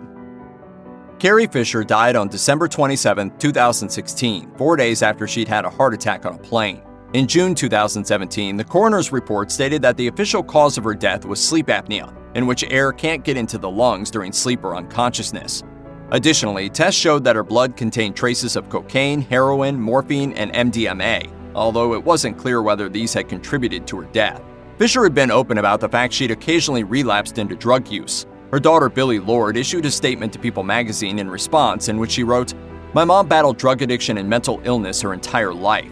She ultimately died of it. She was purposefully open in all of her work about the social stigma surrounding these diseases." Lord added, "She talked about the shame that torments people and their families confronted by these diseases. I know my mom. She'd want her death to encourage people to be open about their struggles." Hardly anyone can think of classic Hollywood without recalling actress Grace Kelly. She wasn't in very many films, but Kelly had a huge impact on Hollywood and on the world. Here's the tragic story of Grace Kelly. Grace Patricia Kelly was the third child born into a wealthy Irish Catholic family in Philadelphia, Pennsylvania. The Kellys were never fully accepted into high society despite their substantial wealth. If someone had the good luck of being wealthy around the early to middle part of the 20th century, they still had to have the right background to be welcomed among the upper class. Unfortunately, it didn't matter how much money a family had if they were of the Irish Catholic persuasion, as many elites still gave them the cold shoulder. According to the Washington Post, Grace's father, Jack Kelly, was not one to be put out. If he wasn't going to be accepted among the Philadelphia mainline elites, he would have just as luxurious a mansion as any aristocrat. So he built an elegant family home in the East Falls neighborhood of Philadelphia. Jack was the son of Irish immigrants and made his fortune in the construction trade during the post-World War I boom. He was also one of the rare few unaffected by the 1929 market crash due to him never investing in stocks. Grace Kelly came from a wildly athletic and sociable family. Her father, Jack, was a 3-time Olympic gold medalist in rowing. Her mother, Margaret, was a model and a competitive swimmer. Kelly's father expected all of his children to be just as extroverted. But according to Vanity Fair, Kelly was shy and introverted. She suffered from asthma and sinus problems as a child, much to her father's disappointment. Grace's serenity made her stand out from her siblings, but that wasn't enough to interest or impress her father. Her siblings weren't sympathetic to her relationship with her father. According to one story, her sister Liz Ann one time locked her in a cupboard. Rather than try to escape, Kelly simply stayed in the closet and quietly played with her dolls until someone discovered her hours later. Grace Kelly's family was disapproving when she announced her intention to become an actress. According to biography, her father most notably was displeased with his daughter's career choice and said that an actress was a slim cut above a streetwalker. But as biography notes, her uncle Walter Kelly was a successful vaudeville performer, while her other uncle George Kelly was a Pulitzer Prize-winning playwright. George was one of the actress's greatest influences and became her primary mentor and confidant. It was thanks to her uncle's guidance that Grace Kelly learned the ins and outs of Hollywood and was able to gain admittance to the American Academy of the Dramatic Arts in Manhattan. Grace Kelly tried not to rely too much on family relations or money to advance her career. Her parents didn't want her to move to New York, but Kelly was insistent. According to Vanity Fair, she even covered her own tuition by taking lucrative jobs as a commercial model. Kelly also had to lose her Philadelphian accent and get control of her sinus troubles, which she tried by taking diction lessons and wearing a clothespin on her nose. Her newly refined accent was the subject of some mockery from her family. What's the matter with me, Mark? I don't seem able to feel anything. After a few roles on Broadway, Kelly decided to try Hollywood. Vanity Fair stated that she took great care with her appearance when attending auditions, dressing conservatively and ladylike and even wearing white gloves, highly unusual in the Hollywood world. But it worked. Her biggest break arrived when Gary Cooper discovered her during her first film, 14 Hours. Cooper then had her cast as his wife in his latest film, High Noon. Cooper's endorsement put Grace Kelly on the road to stardom. She went on to another major motion picture, Mogambo, alongside Clark Gable, and later won the Academy Award for Best Actress for The Country Girl. Kelly also became a favorite of director Alfred Hitchcock, who notoriously had a weakness for elegant blondes. Grace Kelly seemed to have a particular type when it came to her romantic choices. She was constantly cast as the romantic interest of men who were usually more than 20 years her senior, which played a role in her real-life relationships. According to Vanity Fair, Kelly had a 2-year romance with one of her instructors, Don Richardson, who was 11 years Grace's senior. He was also Jewish, something that wildly aggravated Kelly's notoriously anti-Semitic father. Family pressure put an end to the relationship. Kelly was said to have had many affairs with her older male, sometimes married co-stars. She had been linked to romances with major actors such as Clark Gable, Bing Crosby, Ray Milland, and Frank Sinatra. At one point, she dated Prince Ali Khan and almost married fashion designer Oleg Cassini. Kelly's love letters to Cassini were discovered and printed by Harper's Bazaar many years after her death. The details of her romantic dalliances are still a point of interest.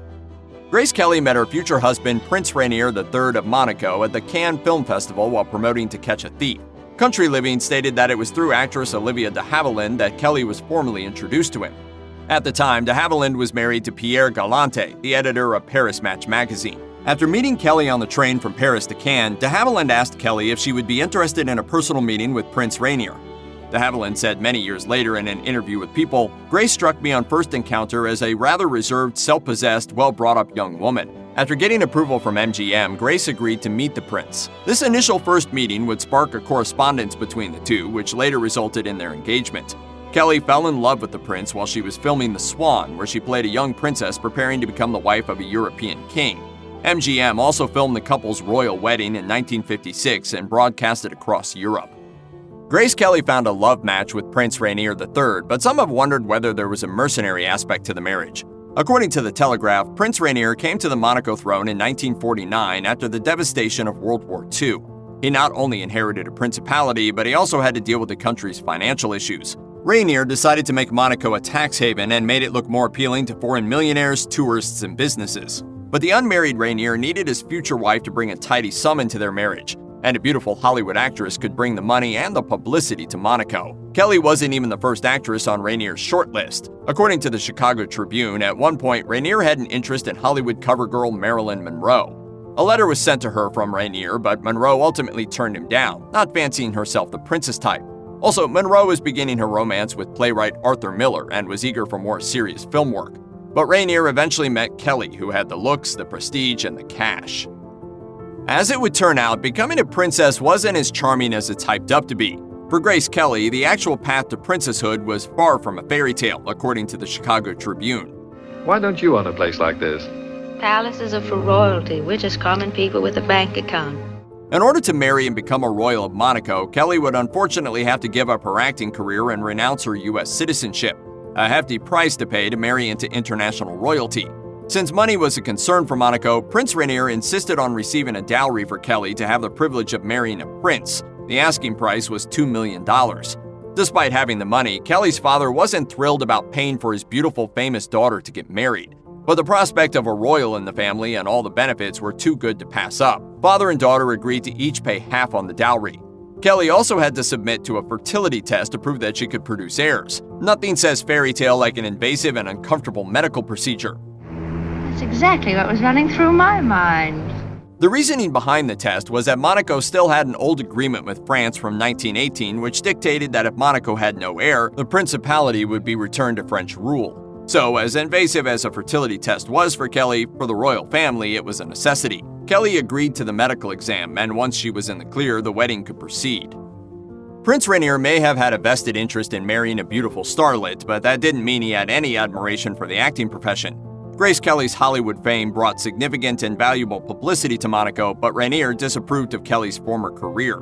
He viewed it as an undignified profession, particularly for a royal princess. He seemed to share similar sentiments as Kelly's father, regarding acting as too common and naive of a practice. According to The Guardian, out of concern that Kelly's movies would negatively impact the image of the royal family, Rainier banned all of his wife's films in Monaco for years. Although Kelly agreed to give up her career in order to become a princess, she still missed acting and wished she could return to her profession. In 1962, she tentatively tried to stage a comeback. She was about to sign on to play the titular role of Alfred Hitchcock's upcoming film Marnie, but the public outcry in Monaco was overwhelming. And it wasn't just that she would be acting again, but the fact that her lead character in the Hitchcock film was a criminal. The people of Monaco shuddered at the thought of their refined, elegant princess playing the role of a common crook. According to Vogue, Grace mourned the loss of her on-screen career for the rest of her life, even telling the Los Angeles Times in 1964, "I miss acting. Once you're bitten with the acting bug, you never really get over it." Grace Kelly had 3 children with Rainier: Princess Caroline, Prince Albert, and Princess Stephanie. Yet Kelly seemed to struggle to connect with her children, possibly as a result of her royal duties and responsibilities. In recent years, after both their parents had passed away, Princess Caroline and Prince Albert revealed in interviews, as reported by Insider, that they weren't particularly close to their mother. Caroline and Albert were only a year apart and grew up with a close bond, and shared a nanny, Maureen Wood, with whom they felt more of a parental connection than with either of their parents. They preferred their nanny so much that they would cry when Wood was away on her annual vacation, and Kelly would ask Wood if she could come back to work early on occasion. Caroline and Albert added that they were not even allowed to eat dinner with their parents until they were 14 years old. Even Grace, by her own admission to ABC News, said that she was a hard disciplinarian to her 3 children. She wasn't above lashing out or speaking harshly. Kelly stated, "We sort of tend to think that knowledge is a substitute for discipline, and it never will be. Our children were brought up with a certain amount of discipline." And unfortunately wasn't much different than Kelly's own authoritarian mother, who raised her in this way. The news of Princess Grace of Monaco's death took the world by shock. According to the Independent Ireland, Kelly had been in fine health at 52 years old as far as anyone knew. Kelly was driving her 17-year-old daughter Stephanie to school in Paris one day when tragedy struck. The details of what precisely happened are hazy, but it appears that Kelly took a sharp turn on a steep mountain turn that caused the car to shoot down a 120-foot slope. Stephanie only sustained minor injuries, but Grace suffered a brain hemorrhage. She died on September 14, 1982 at Monaco Hospital. It was later renamed Princess Grace Hospital Center in honor of Kelly. Kelly's eldest daughter, Princess Caroline, assumed Grace's role in the royal family. After her death, Prince Rainier established the Princess Grace Foundation in the U.S., an organization dedicated to financially supporting emerging artists in theater, dance, and film. Prince Rainier never remarried. He was buried beside Grace after his death in 2005.